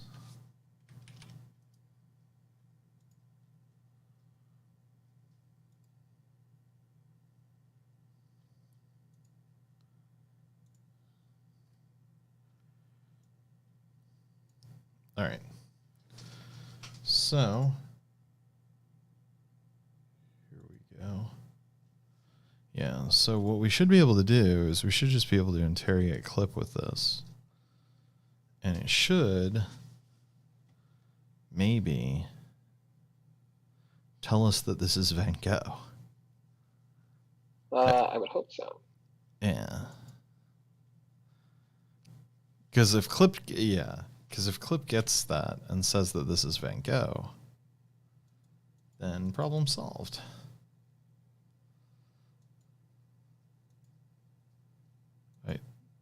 I don't know why it's taking so long. Yeah.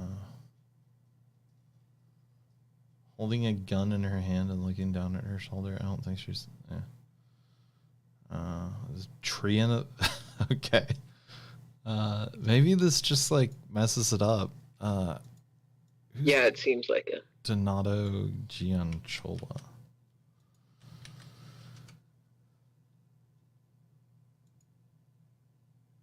it doesn't, and that's Yeah, where this start guy from. does not look like Van Gogh. So, American Barbizon School? I wonder what that means.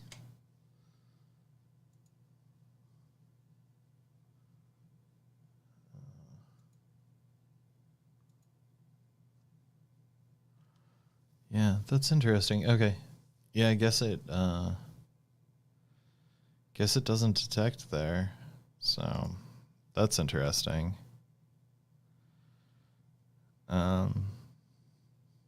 Protection. No protection. Phalanx, low-key, photo guard, ours.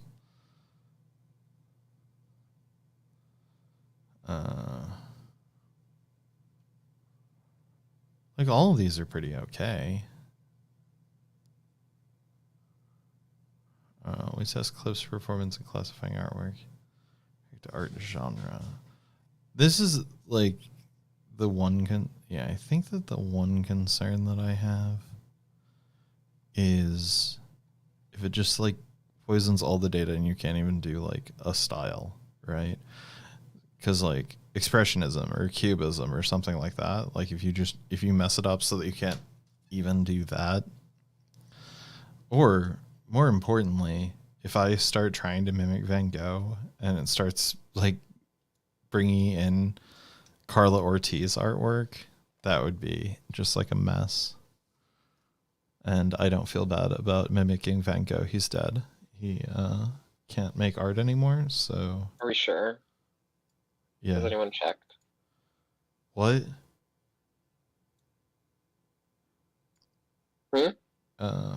What? Hey, Druid, you're live. D-Rude. I don't know who that is. Sorry, my bad. Sure. All right, yeah, just letting you know. So... Well...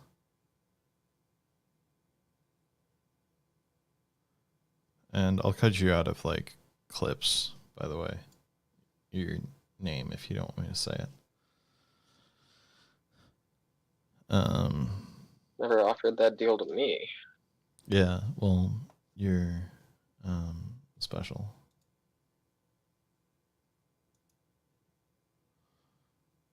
So, Thanks. yeah. You can, sorry, I joined you.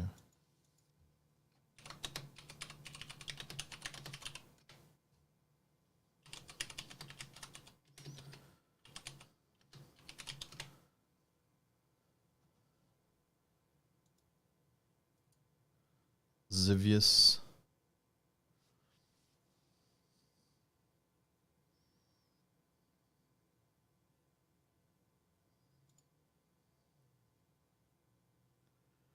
All right, there you go. What'd you call me? Zivius. But I wasn't talking to you. Gucci. I know. I'm joking.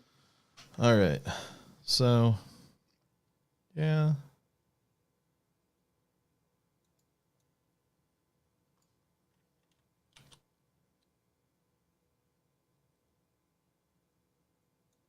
All right. Let's just see what this does.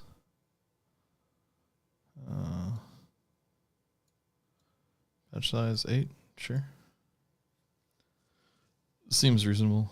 Oh, wait. Wait. Sorry. Clip put this in here, but I make a habit of not including living artists because in my stable diffusion stuff because I think that's super weird. Cringe. Yep, it's cringe. So I don't include artist names when I do generations. And it helps me feel a little bit better about myself.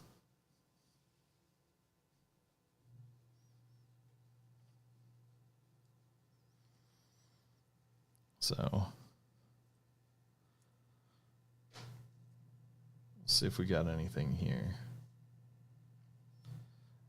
And this is like a highly stylized checkpoint too, so this isn't gonna look great. But What checkpoint are you using? I'm using like a ink punk, like specific style checkpoint.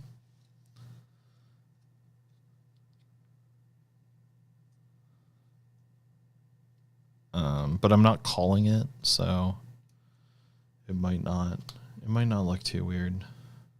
Is it I have to check.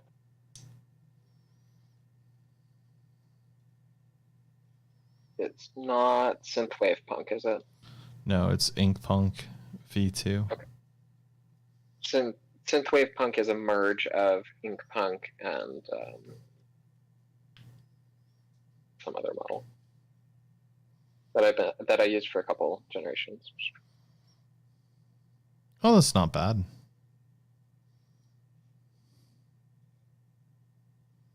Synthwave and Ink Punk. Okay.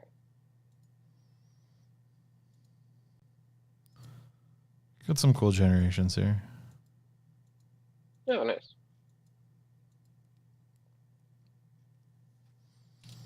I need like the big.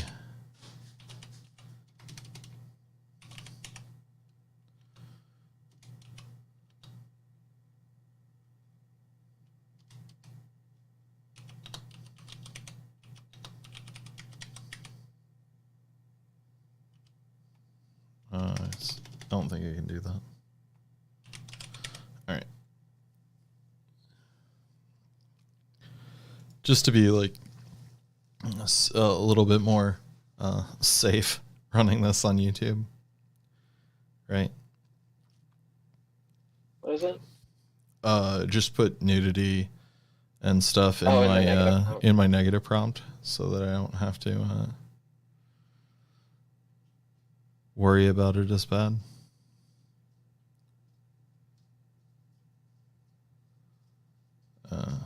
I don't know if you're talking, but if you are, you're talking. Muted. I'm talking to our new friend. Our moderator. New friend. Moderator. But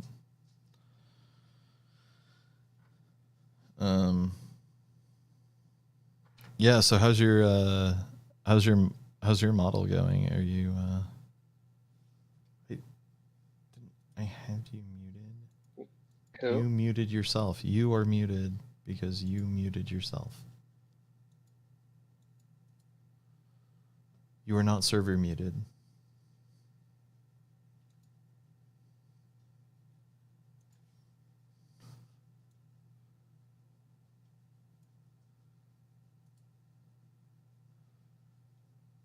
I can mute you, but you are not muted. You have yourself muted. I can't unmute you. It's true. So, man, you can get some like cool looking stuff. I wasn't paying attention. Are you just generating stuff now? Yeah. Or was this related to Blaze? No. This was just me messing around, yeah. Have you messed around with Laura's very much? I have not. Have you? Yes. I added them to my site, but they're fucking breaking right now. Because I added them in the most jank way possible. I'm regarding it.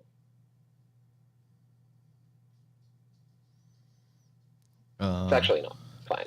Yeah, they're fine. I just added pagination because I to like my checkpoints because I loaded too many of them. But I added dynamic loading from Civid AI.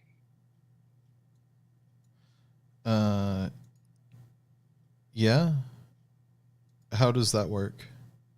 Well, Civid AI has an API. So you find the model on Civid AI, and you copy the section of the like model ID from theirs, and then my application goes and downloads all the, just queries their database and pulls down all the same information. And then when the request gets sent to the Stable Diffusion, it will download the checkpoint or LoRa.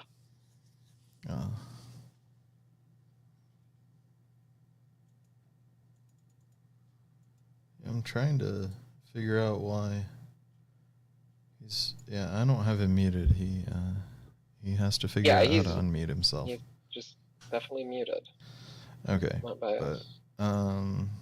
Yeah, so I set up like Koya SS, so I should. Yeah, no matter what I try to, I just have the wrong version of CUDA installed, and I don't want to downgrade because it'd be annoying.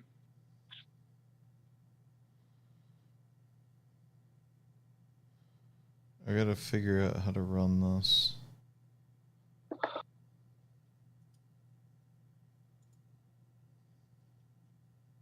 And I don't want to break in an image generation.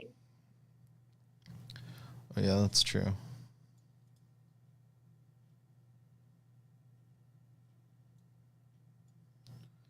You're suppressed?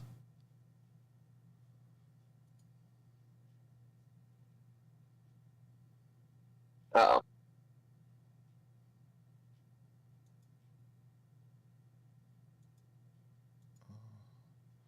Can you try again?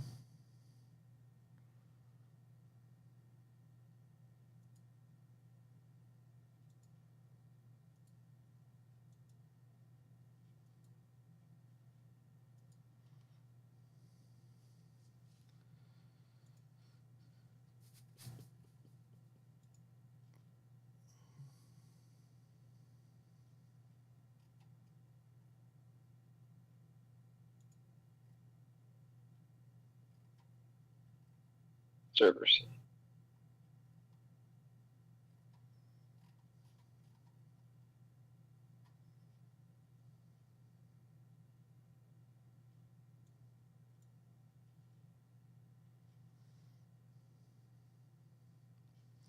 Yeah, because he definitely should have access. So,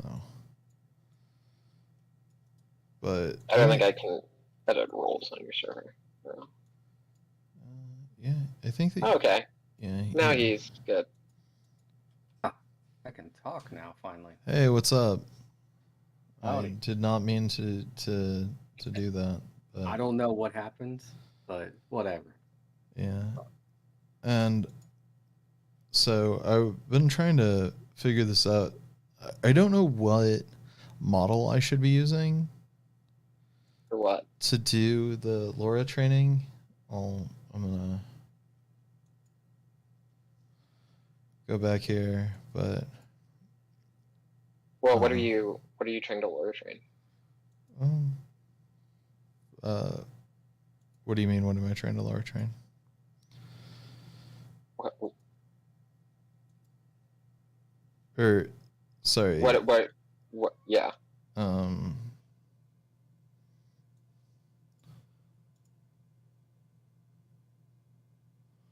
Let's say that I've got like I've got a folder with like a bunch of pictures of me in it. Okay. Oh, okay.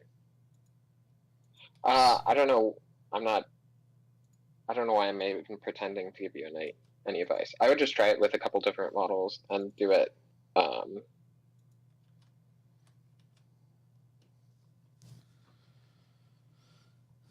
Yeah. See what using a different model like changes. Yeah. I've tried a few things, but I just like I don't know that's been working out really well. But I was wondering if you had any. I mean, I would do it with whatever model you're intending to generate the images with. I think that generally. Yeah, I got to figure out where I've got to put these models, right? What do you mean? If you're using automatic 111?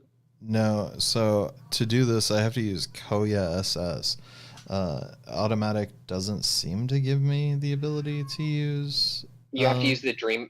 Did you install the Dream Booth extension? You can create the LoRa's through SD Green Booth extension. Okay. No. Then I'll try doing that here soon.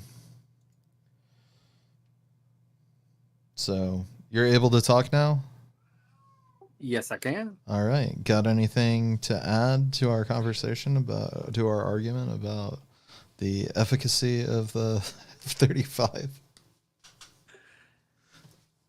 While it is a massive overspend, the F-35 is.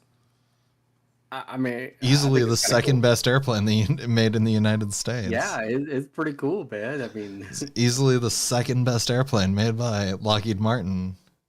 yeah, and when we went to go make it, like I said, we knew that we could fly, we knew that we could shoot while flying, so it wasn't like some theoretical that we were dumping money into. We knew that we could make it. All right. Both of y'all.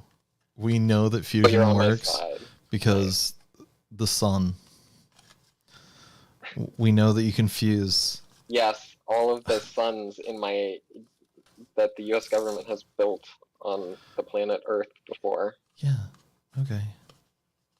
So we should never dump money into anything unless we're 100% certain that it's going to work.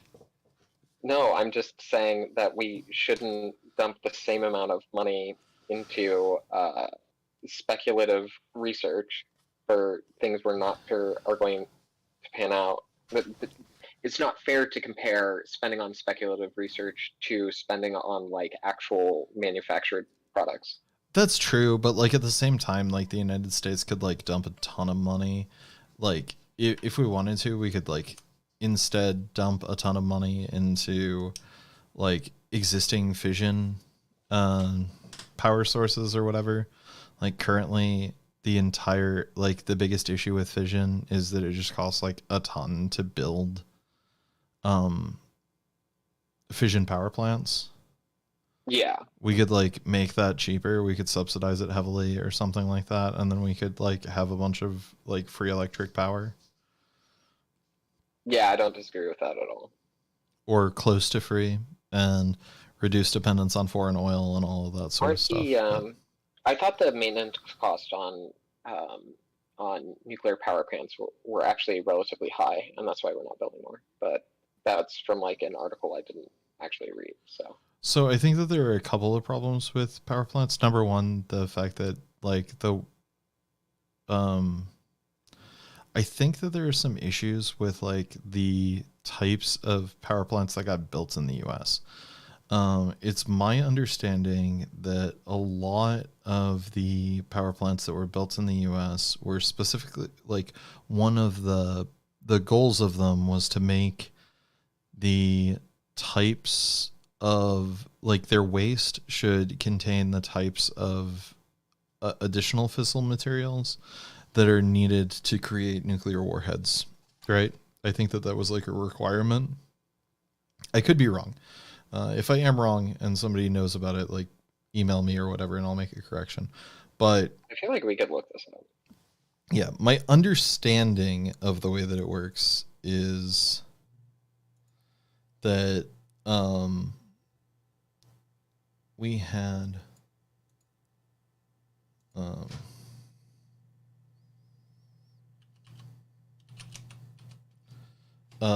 that U.S. nuclear reactor design isn't the most efficient and isn't the safest and isn't the best, but we built kind of all of them specifically because we could extract stuff from them to make nuclear weapons, which was like a big thing when we were building all of them. But not so big of an advantage anymore, right? Mm-hmm. So I think that the additional stuff that we had to do to allow that added like some additional complexities to it. And I think that there's like, my understanding is that there's safer and cheaper ways of creating reactors that also don't output the types of fissile materials necessary to create like nuclear weapons. That's been my understanding, that they have significantly like better ways of building these now, building nuclear reactors now that are pretty much self-sufficient at a point, to a point. Yeah, I like heard about those like thorium reactor technologies. Those seemed cool, but I didn't know how much of that was just like hype and whatnot.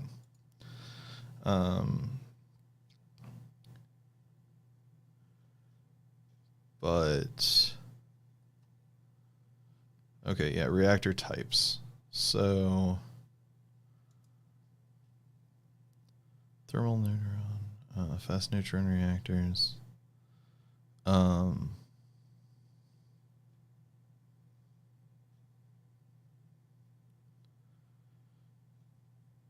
Yeah, we use light water reactors, I think.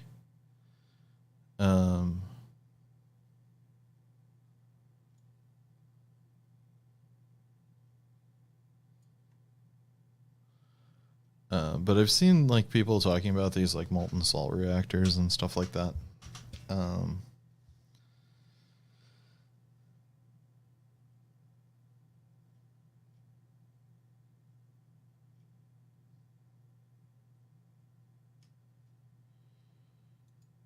But my understanding is that there are some like there'll be some cool.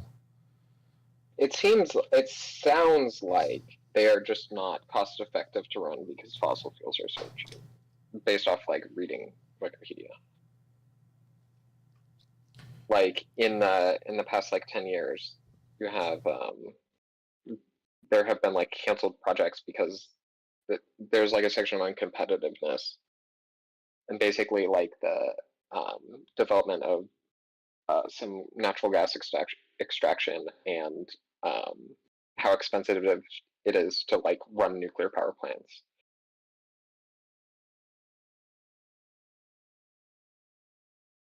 Yeah, if they're super expensive to run, then that's one thing.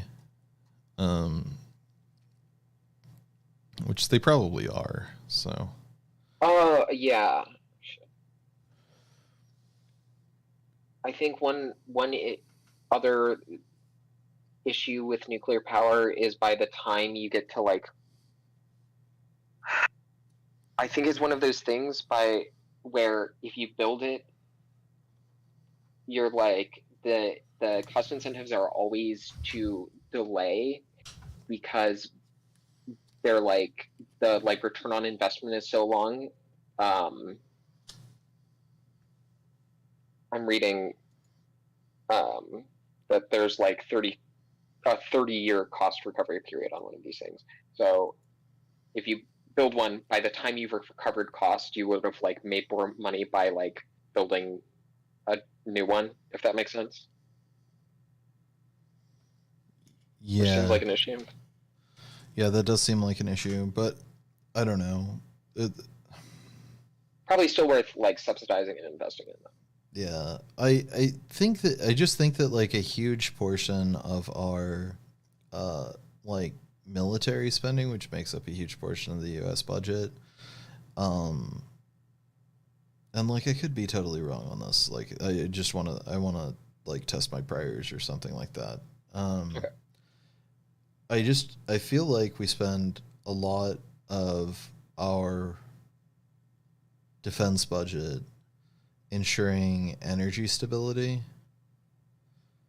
Like that's been like the biggest reason for like recent multi-trillion-dollar wars and stuff like that. So I think that if we just like I think that like maybe we could subsidize the creation of nuclear reactors to maybe do better with that. I don't know if that makes any sense. That does make sense.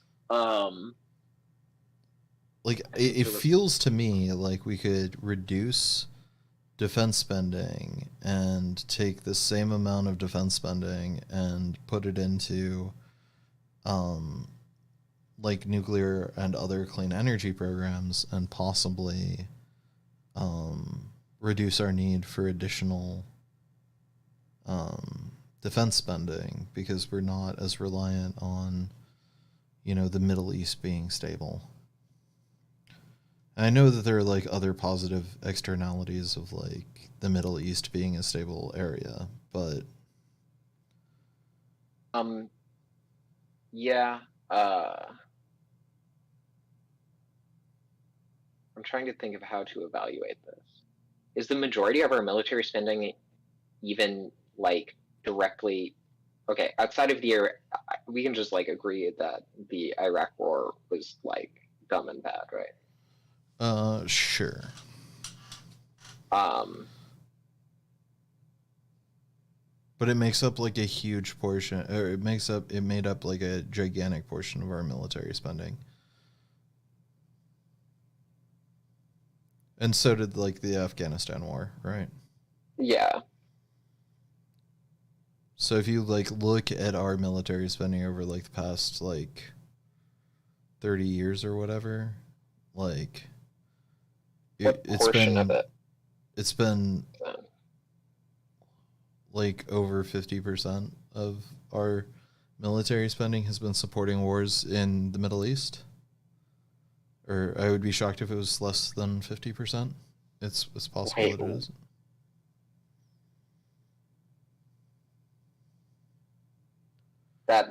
That seems high.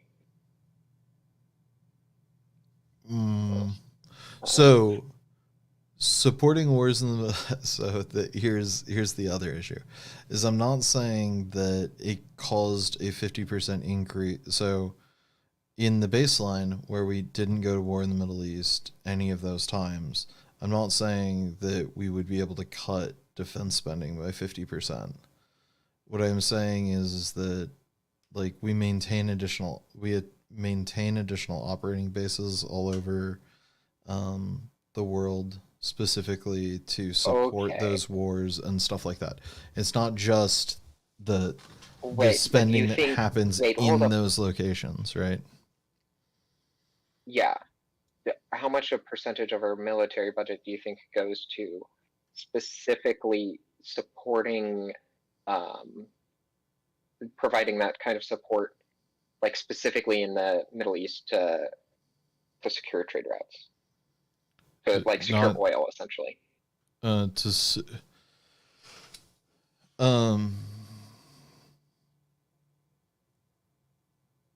Like I think that it's close to 50%. I wouldn't be completely surprised if it was a little bit less than that. Specifically for bases in the Middle East? Not specifically for bases in the Middle East. For like just all of the stuff that goes into maintaining a military presence in the Middle East. You think that costs half of our operational budget? Okay. Is how many ops in the Middle East or support of ops in the Middle East? Like, how are you getting that number, man? That's insane. There's no way it's anywhere close to 50%. Okay. That's okay. If you can pull something that shows that, or like somebody saying that's military, I get it. I think it's just a guess. I was just asking for an estimate. Yeah, it's just a guess. I'm guessing it's somewhere around half. 20 years. What's the?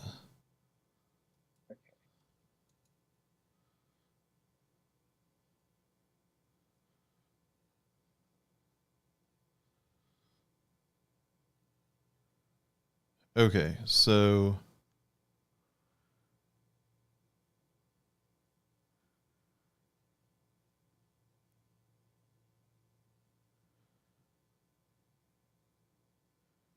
yeah,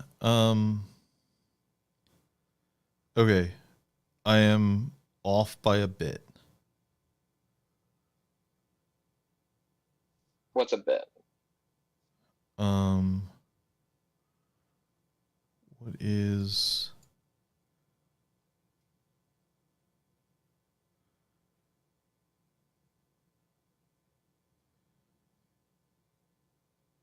Total war appropriations and war related spending through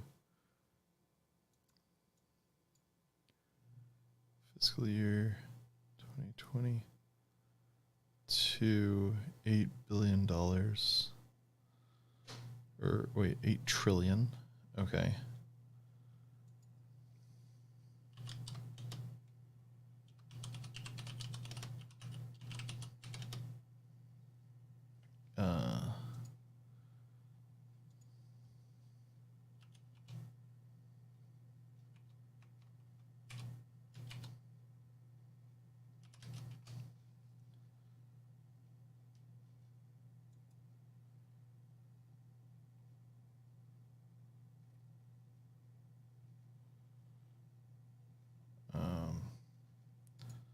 Sorry, I'm trying to find numbers. One sec.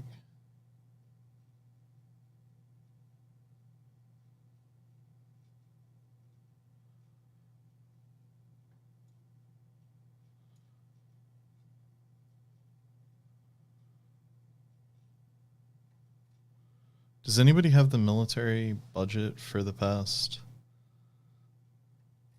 I mean, 20 years?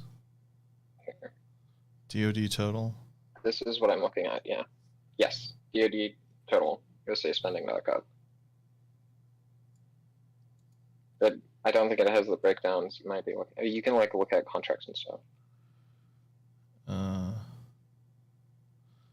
They're going to be. Yeah. So I was just Split up by. And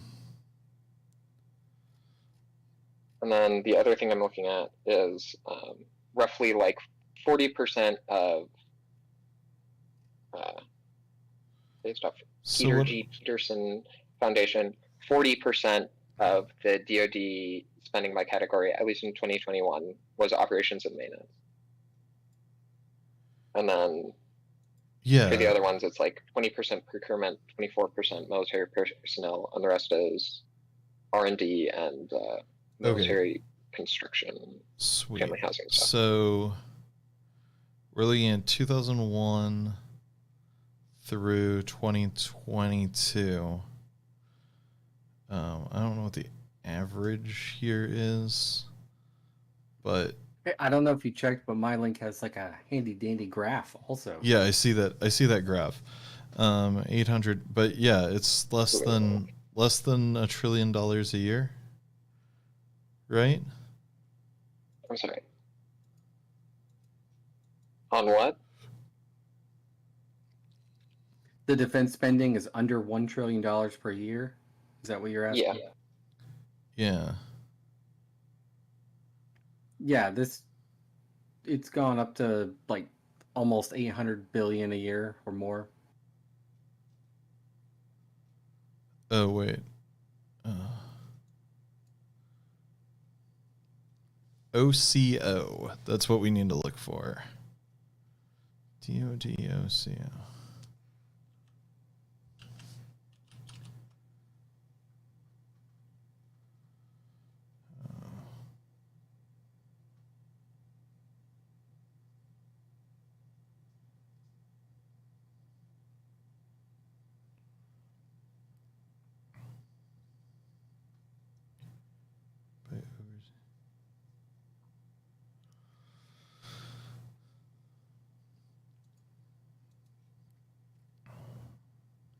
Yeah, I don't know.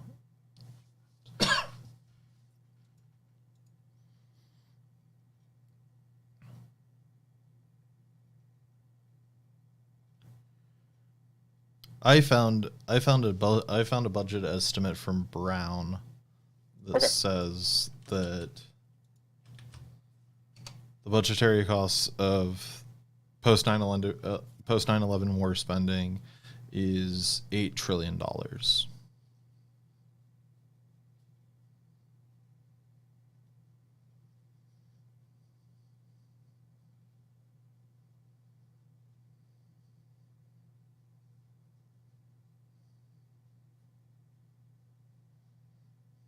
Okay. 5.8 if you don't include future obligations for veterans care.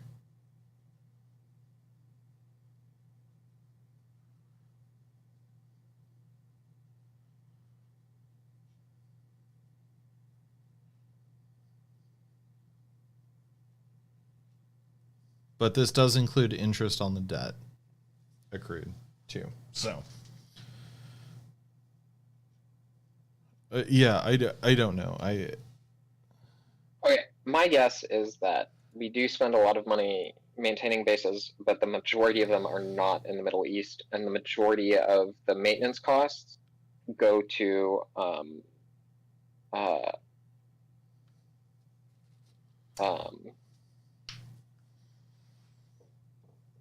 or yeah, I'm trying to think. I don't think we have more bases in the Middle East specifically. We do have like some bases across Africa, but those are a lot of those are to support and protect trade routes, basically like the Suez. Like the Suez is strategically really important to like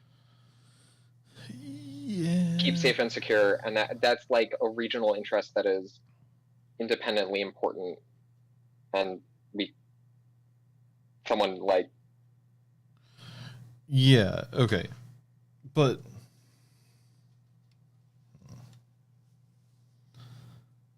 yeah, it's possible. I just don't think that we have like that many like bases over defending like specific strategic assets like the Suez Canal. A lot of our bases exist as points of power projection. yes, and a lot of them, a lot of like our bases, even like why do we have so many bases in Europe? We've got a bunch of bases in Europe because they support our Middle Eastern bases, right? Like we need those to stage to bring stuff over the Middle East, right? Because it's like harder because we're like really far away. So stuff like stops in Germany and then goes to Iraq. yeah. But we don't have to have those there if we're not trying to project power into the Middle East. Right?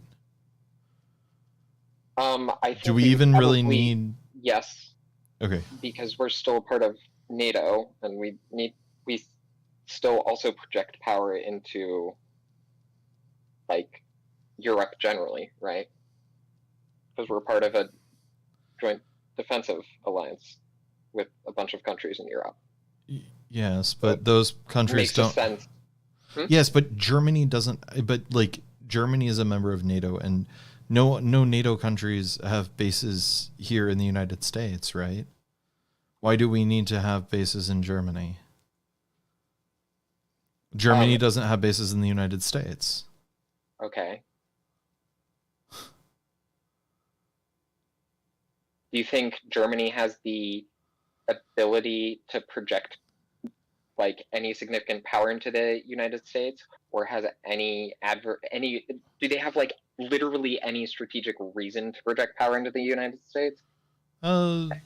If the German military needed to do something in the United States, could it use... What you're saying is that we're the global hegemon, therefore we should be the global hegemon. Right? Like that's circular reasoning on why we need to do this. We're the least bad global superpower. Yes, that is my argument. Well, not anymore. I would say we're not. No, wait. Who's the least bad superpower? Because I was in agreement, or okay. Sorry, I was arguing with Gucci, but I will argue with it. I will be on his side. We are the least bad superpower. I mean, I don't know. Okay, so I guess we should say what is a superpower in this case? Who would qualify as a superpower? Currently, probably just us and China. It's possible that you could include India, maybe. I mean, if you narrow it down like that, then yes, I will agree with that. Yeah, I guess you guess- could name the EU. Yeah, the EU. Yeah, the EU is a mixed bag right now, with some of the countries being kind of cool and some of them going to straight up fascism. So Yeah, and then beyond that, they have their own issues in that they don't have like the They EU can't project power like the US can. because they're not gigantic or whatever. But the whole Because they thing don't is have fucking 11 aircraft carriers. yes, and what I'm saying is this is like you could maintain your aircraft carriers and you could support the Suez Canal with like I don't know 2 aircraft carriers or whatever. Right? Yeah, but you have to have bases in those areas for those aircraft carriers and support fleets to like exist, right? I mean, yes, that's true, but you don't need bases in Germany because Germany is landlocked. Yeah, those are our bases in Germany are just a I'm just holdover from the Cold War, but yeah. We have bases everywhere. expensive to move those things. But It's not that expensive. As it turns out, if you just abandon things, like it's not crazy expensive. That's what we did in Iraq. That's what we did in Afghanistan. We had entire military bases. We had them built up. We just like left. As it turns out, that's kind of cheaper than maintaining them.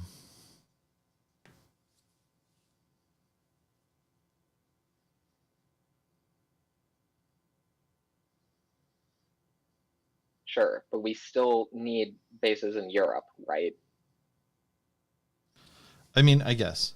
I don't know that We'd have to move a base, and that is building a new base is more expensive than just maintaining the one that we have, right? We don't need the number, or we probably don't need the number of bases that we have, especially if we don't need to project power into the Middle East, because we are not heavily dependent on the Middle East being stable and like having oil. Yeah, but we still need to project power into Europe, right? Do we need to? We can already project a bunch of power into Europe. We can project a bunch of power into Europe without bases in Europe.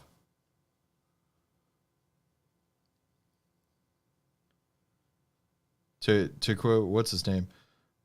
Or can you give me an example of someplace where we project power but don't have any military bases? Yeah.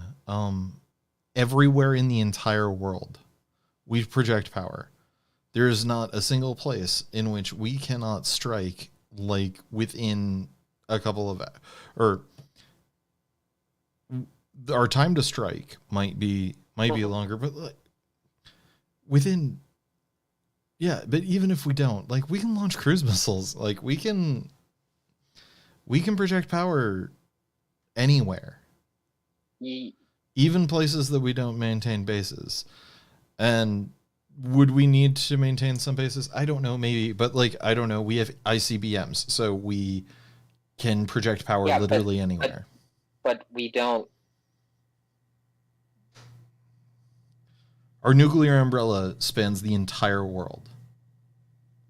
Yeah, but the nuclear umbrella does not deter like piracy of trade lanes, right? Yes, but then you can't launch a nuke and respond. Yes, but you're making like all of these arguments. We don't need bases. You don't need bases in the Mediterranean to maintain trade routes. The Middle East is not important. There's probably not a lot of piracy in the Mediterranean. There isn't. It's like, but even if there were a ton of piracy in the middle in there, like, I don't know, like, couldn't that be something that, like, I don't know, Italy deals with? I think the problem is that America has been like world police, for better or for worse, for such a long time that a lot of countries really don't invest I'm not as saying much that into we their just militaries. I'm not saying that we just like pull out and like stop spending money on the military and stuff like that. I'm not saying that. You're saying that, but you're also saying we should just abandon all of our military bases everywhere. No, what I'm saying is you were saying that it's like super expensive to move a base, and as it turns out, like the way that we move bases, we just like take all of our stuff and leave, and we just leave the buildings and stuff, and generally a bunch of stuff. But the whole thing is like, Or our good it friend doesn't Ben it told doesn't us. cost a crazy amount to leave a military base. I'm not saying that overnight we suddenly abandon all of our military bases, cut military spending by 90%, and then like just go full isolationist. I'm not saying any of that. Yeah. And what I am saying is that if we made the decision to transition some of our military spending into research for improving our own like energy security, then a lot of the stuff that we have to spend military budget on starts becoming a bit less important, and then we can spend even less money on military stuff. And Do you know as we why we do, spend so much and on military as stuff we as we do, do? wait, and as we do that drawdown, then we get Okay. some like additional benefits in like other people pick that up. Like the EU starts running ships in the Mediterranean instead of the United States to Hey man, wait, protect hold on. piracy or whatever. I think there's a misunderstanding here. The military themselves, the generals, the people that lead the military for a long time have been saying we don't necessarily need as much money as we've been given, because a lot of times they're just being told to build crap just to to put money into like private industry. Yes. Like I don't think that will stop even if like you like remove like some bases or stuff. It'll just create more money to put into private industry. No, what you do is you take the money and instead of giving the DoD $854 billion, you give them $750 billion, and then you take that $100 billion that you would have given to the military and you invest it in like energy projects, specifically like energy infrastructure projects.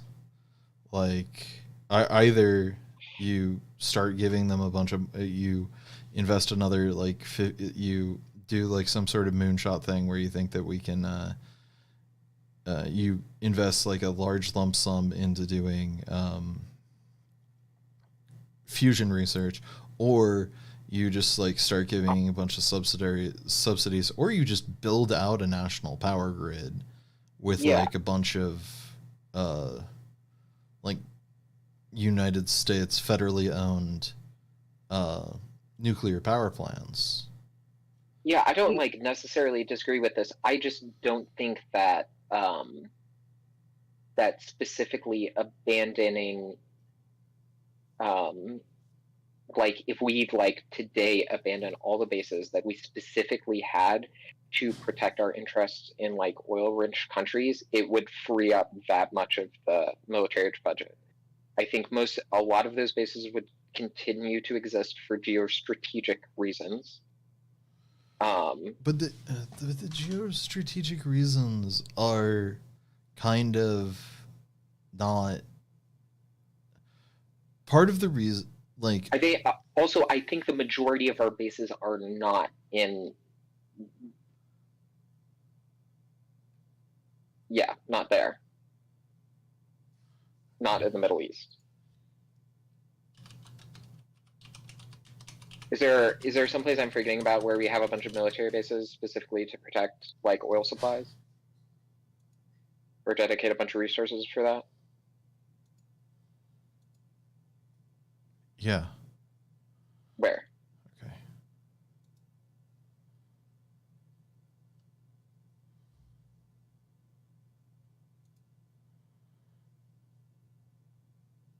Check it out.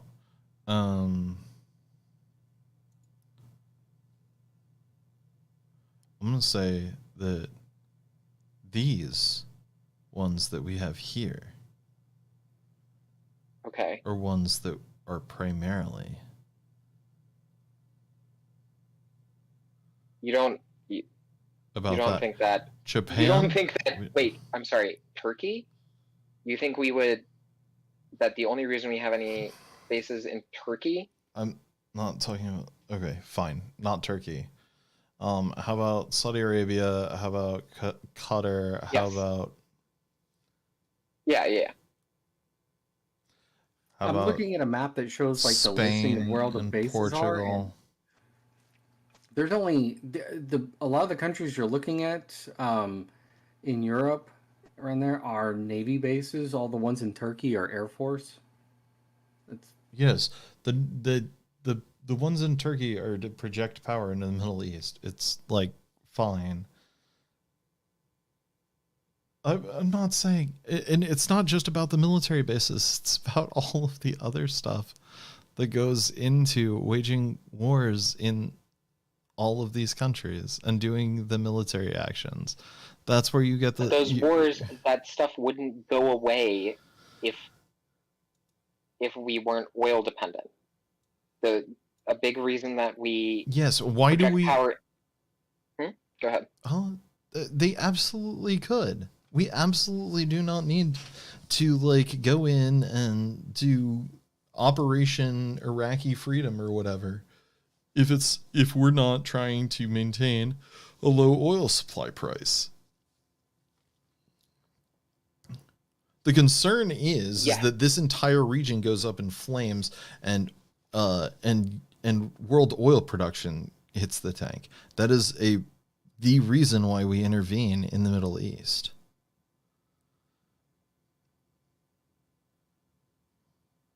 Like that is our like do you see us intervening in conflicts in Africa? Generally no. Why? Because they don't have oil. Because they don't have any resources that we care about. Are you sure we don't have military interventions in Africa? We don't have large-scale military interventions in Africa in the way that we do in the Middle East. It is absolutely no. Yes, that's true. Yeah, name the last $1 trillion war that we waged in Africa.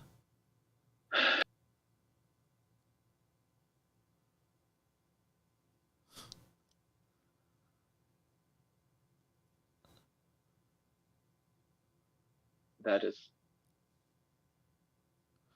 We intervene in like Rwanda and stuff like that. We do humanitarian interventions in those in Africa. We do humanitarian interventions in other places. Those aren't necessarily things that we have to do to maintain our like strategic like interests. They're things that we do for whatever. The reason why we don't have huge wars going on in Africa is because we don't have strategic interests in Africa. The reason why we have a bunch of large big wars in the Middle East is because we have. Hold up. But you're saying that the strategic interests would go away if we were no longer reliant on oil, but I don't think that's true. Okay. And I think a big reason that the war that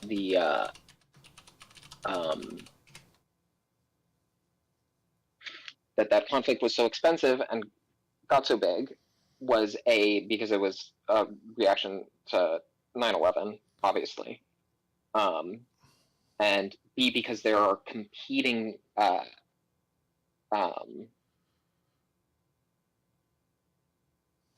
regional interests in that area, right? That are all driven by the fact that there's like extractive resource stuff there that we care about maintaining. Not exclusively, right? You're right, not exclusively. There's also Israel, but like no. Wait. There's also, if you have instability in the Middle East, you have basically, if Russia projected strategic power over Turkey, right? They could like actually. Turkey controls access to the Mediterranean Sea. Well, right? Number one, Russia isn't going to friggin' project power into Turkey. Why not? Huh? Because Turkey's a NATO state.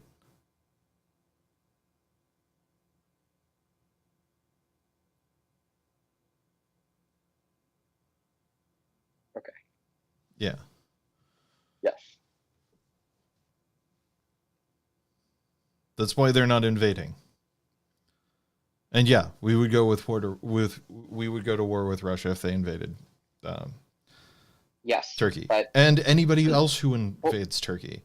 So Yeah. we don't need. So Turkey's not in danger of being invaded because everybody knows that we'll just we'll get Article 13, and freaking anybody who like goes to war with Turkey is screwed. And it's not just because of the United States, and it's not just because of our power, and it's not just because we're over there. It's because the entire world is going to go to war with anybody who invades a NATO state. Yes. Which is why NATO states don't get invaded. Yes. But yeah, the reason for why we care so much about the Middle East, why we wage such big wars over there is it's all about extractive resource stuff. We don't have and regional competition with Russia. And regional competition with Russia over extractive resource stuff.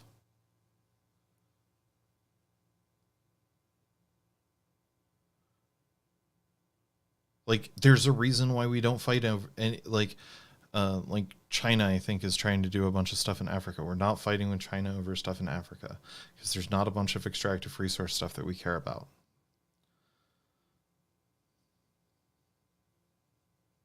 That's kind of my point. Right now, it's super important because, the Middle East is like a huge geopolitical like thing for us because it's like it's in our national strategic interest to have a stable Middle East. Yeah, but I think you're overstating how much of that geostrategic interest is solely based on oil. Okay. I don't know what else there is over there, but I don't think that there's a huge amount. I said it like the fucking Suez. Yeah. Where's the Suez Canal? It's here, right? Yes. It goes through the Persian Gulf? Yes. Yeah. Yeah, we do have a strategic interest there.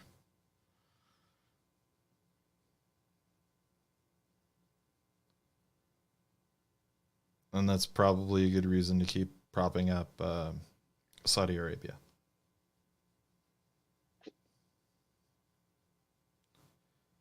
But I don't know that the Suez Canal is... I think that the Suez Canal is actually less of a big deal for the United States than it is for Europe. That's probably fair. Yeah, I'm like 99% certain that most of our trade from China goes this way. Oh, yes, through the Pacific. But that's... What trade routes do we have that come to the United States that go through the Suez?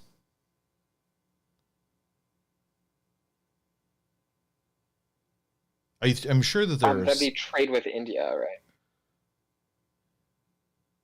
Yeah, and I don't know if trade with India comes up and around and through and over here, or if trade with India also like Like comes Sri through Lanka, yeah. the South China Sea or not.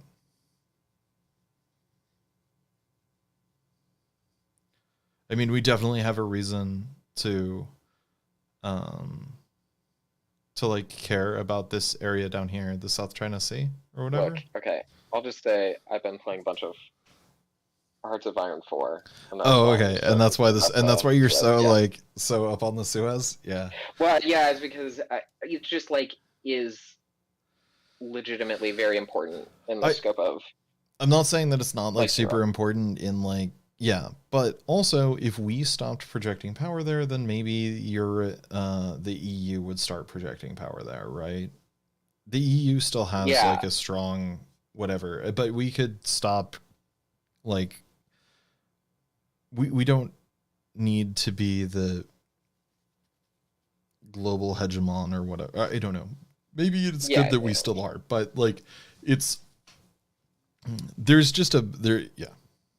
Anyway, what I'm saying is freedom is never free. And True. Yeah, all I'm saying is I feel like we wouldn't, even if tomorrow there was like something that that like just made oil like completely strategically useless, I think we would like still have a vested interest in a bunch of places in the Middle East. Yeah, I just don't think that they would be nearly as big as they are right now. That's probably true. But then also, and like the other thing is I don't think that other people would be as competitive with them either. Maybe it's interesting that the other great power that's like involved in the Middle East is Russia. When I'm not sure if Russia needs more. I guess if they had control of it, they'd functionally have, or yeah, if they had like an alliance with the Gulf states, they'd have like an actual monopoly on, not a true monopoly, but a bigger control of like the world's oil supply. But I mean, yeah. You know, like Russia's a member of OPEC, right? Oh, I didn't realize that. Yeah. So, or I guess OPEC plus.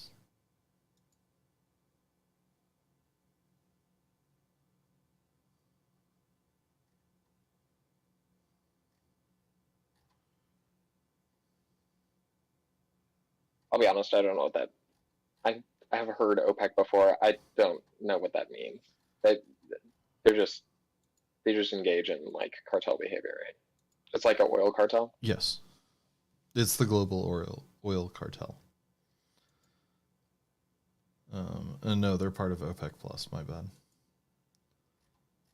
But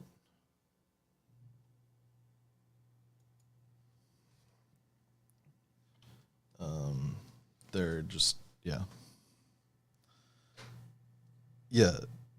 Basically, because a lot of Russia's wealth and stuff is highly dependent on oil as well. So that's why they have such like a big interest in the other oil producing countries, right? Yeah, that one. Yeah, and it's why the United States basically ignores South America, except for Venezuela. Yeah. Right. But I find that annoying. But hey, man, I gotta go. Just chill talking. We'll have to do this every once in a while. Yeah, I'm not gonna try to do it all the time, but we can do like themes or something. Yeah, we might. I'm gonna try to come up with some like topics of discussion that we can go through for like next time, so that we're not as and try to stay a bit more on track, so that we don't get like pulled into like a weird argument over geostrategic Whatever like, the fuck we talked about. stuff that like also we don't know a huge amount about. I want to try to stick it on stuff that we know things about. Okay, here's how we resolve this. Just We'll play a Hearts of Iron game. I get to play America. okay. I'm gonna play as China. Have you ever seen the any of the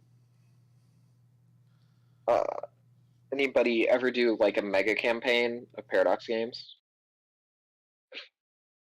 Where you start in Crusader Kings 4 and then you like import your saves to EU and then Vicky and then Hearts of Iron? No, I haven't ever seen that. However, given how easy it is to just like kind of take over the world in Crusader Kings, I don't. How does that work? Oh, you got to make it interesting. Yeah, because like I don't know, man. Like I formed Great Britain from like a single county in Ireland. I haven't played a lot of CK, honestly.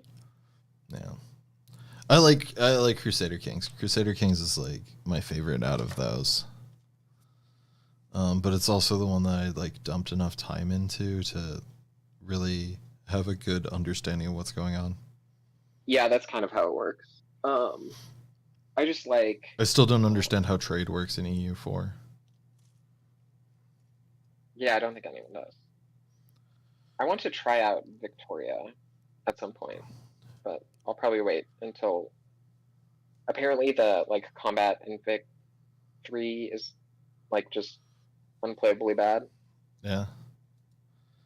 Well, isn't that intentional? I apparently a lot of... I haven't heard good things generally about Vic 3. Okay. Yeah, I know somebody else a has lot of the like depth and complexity. Oh, really? So probably so that they can add it back in 1 million expansion packs and charge you $400. Yes, exactly.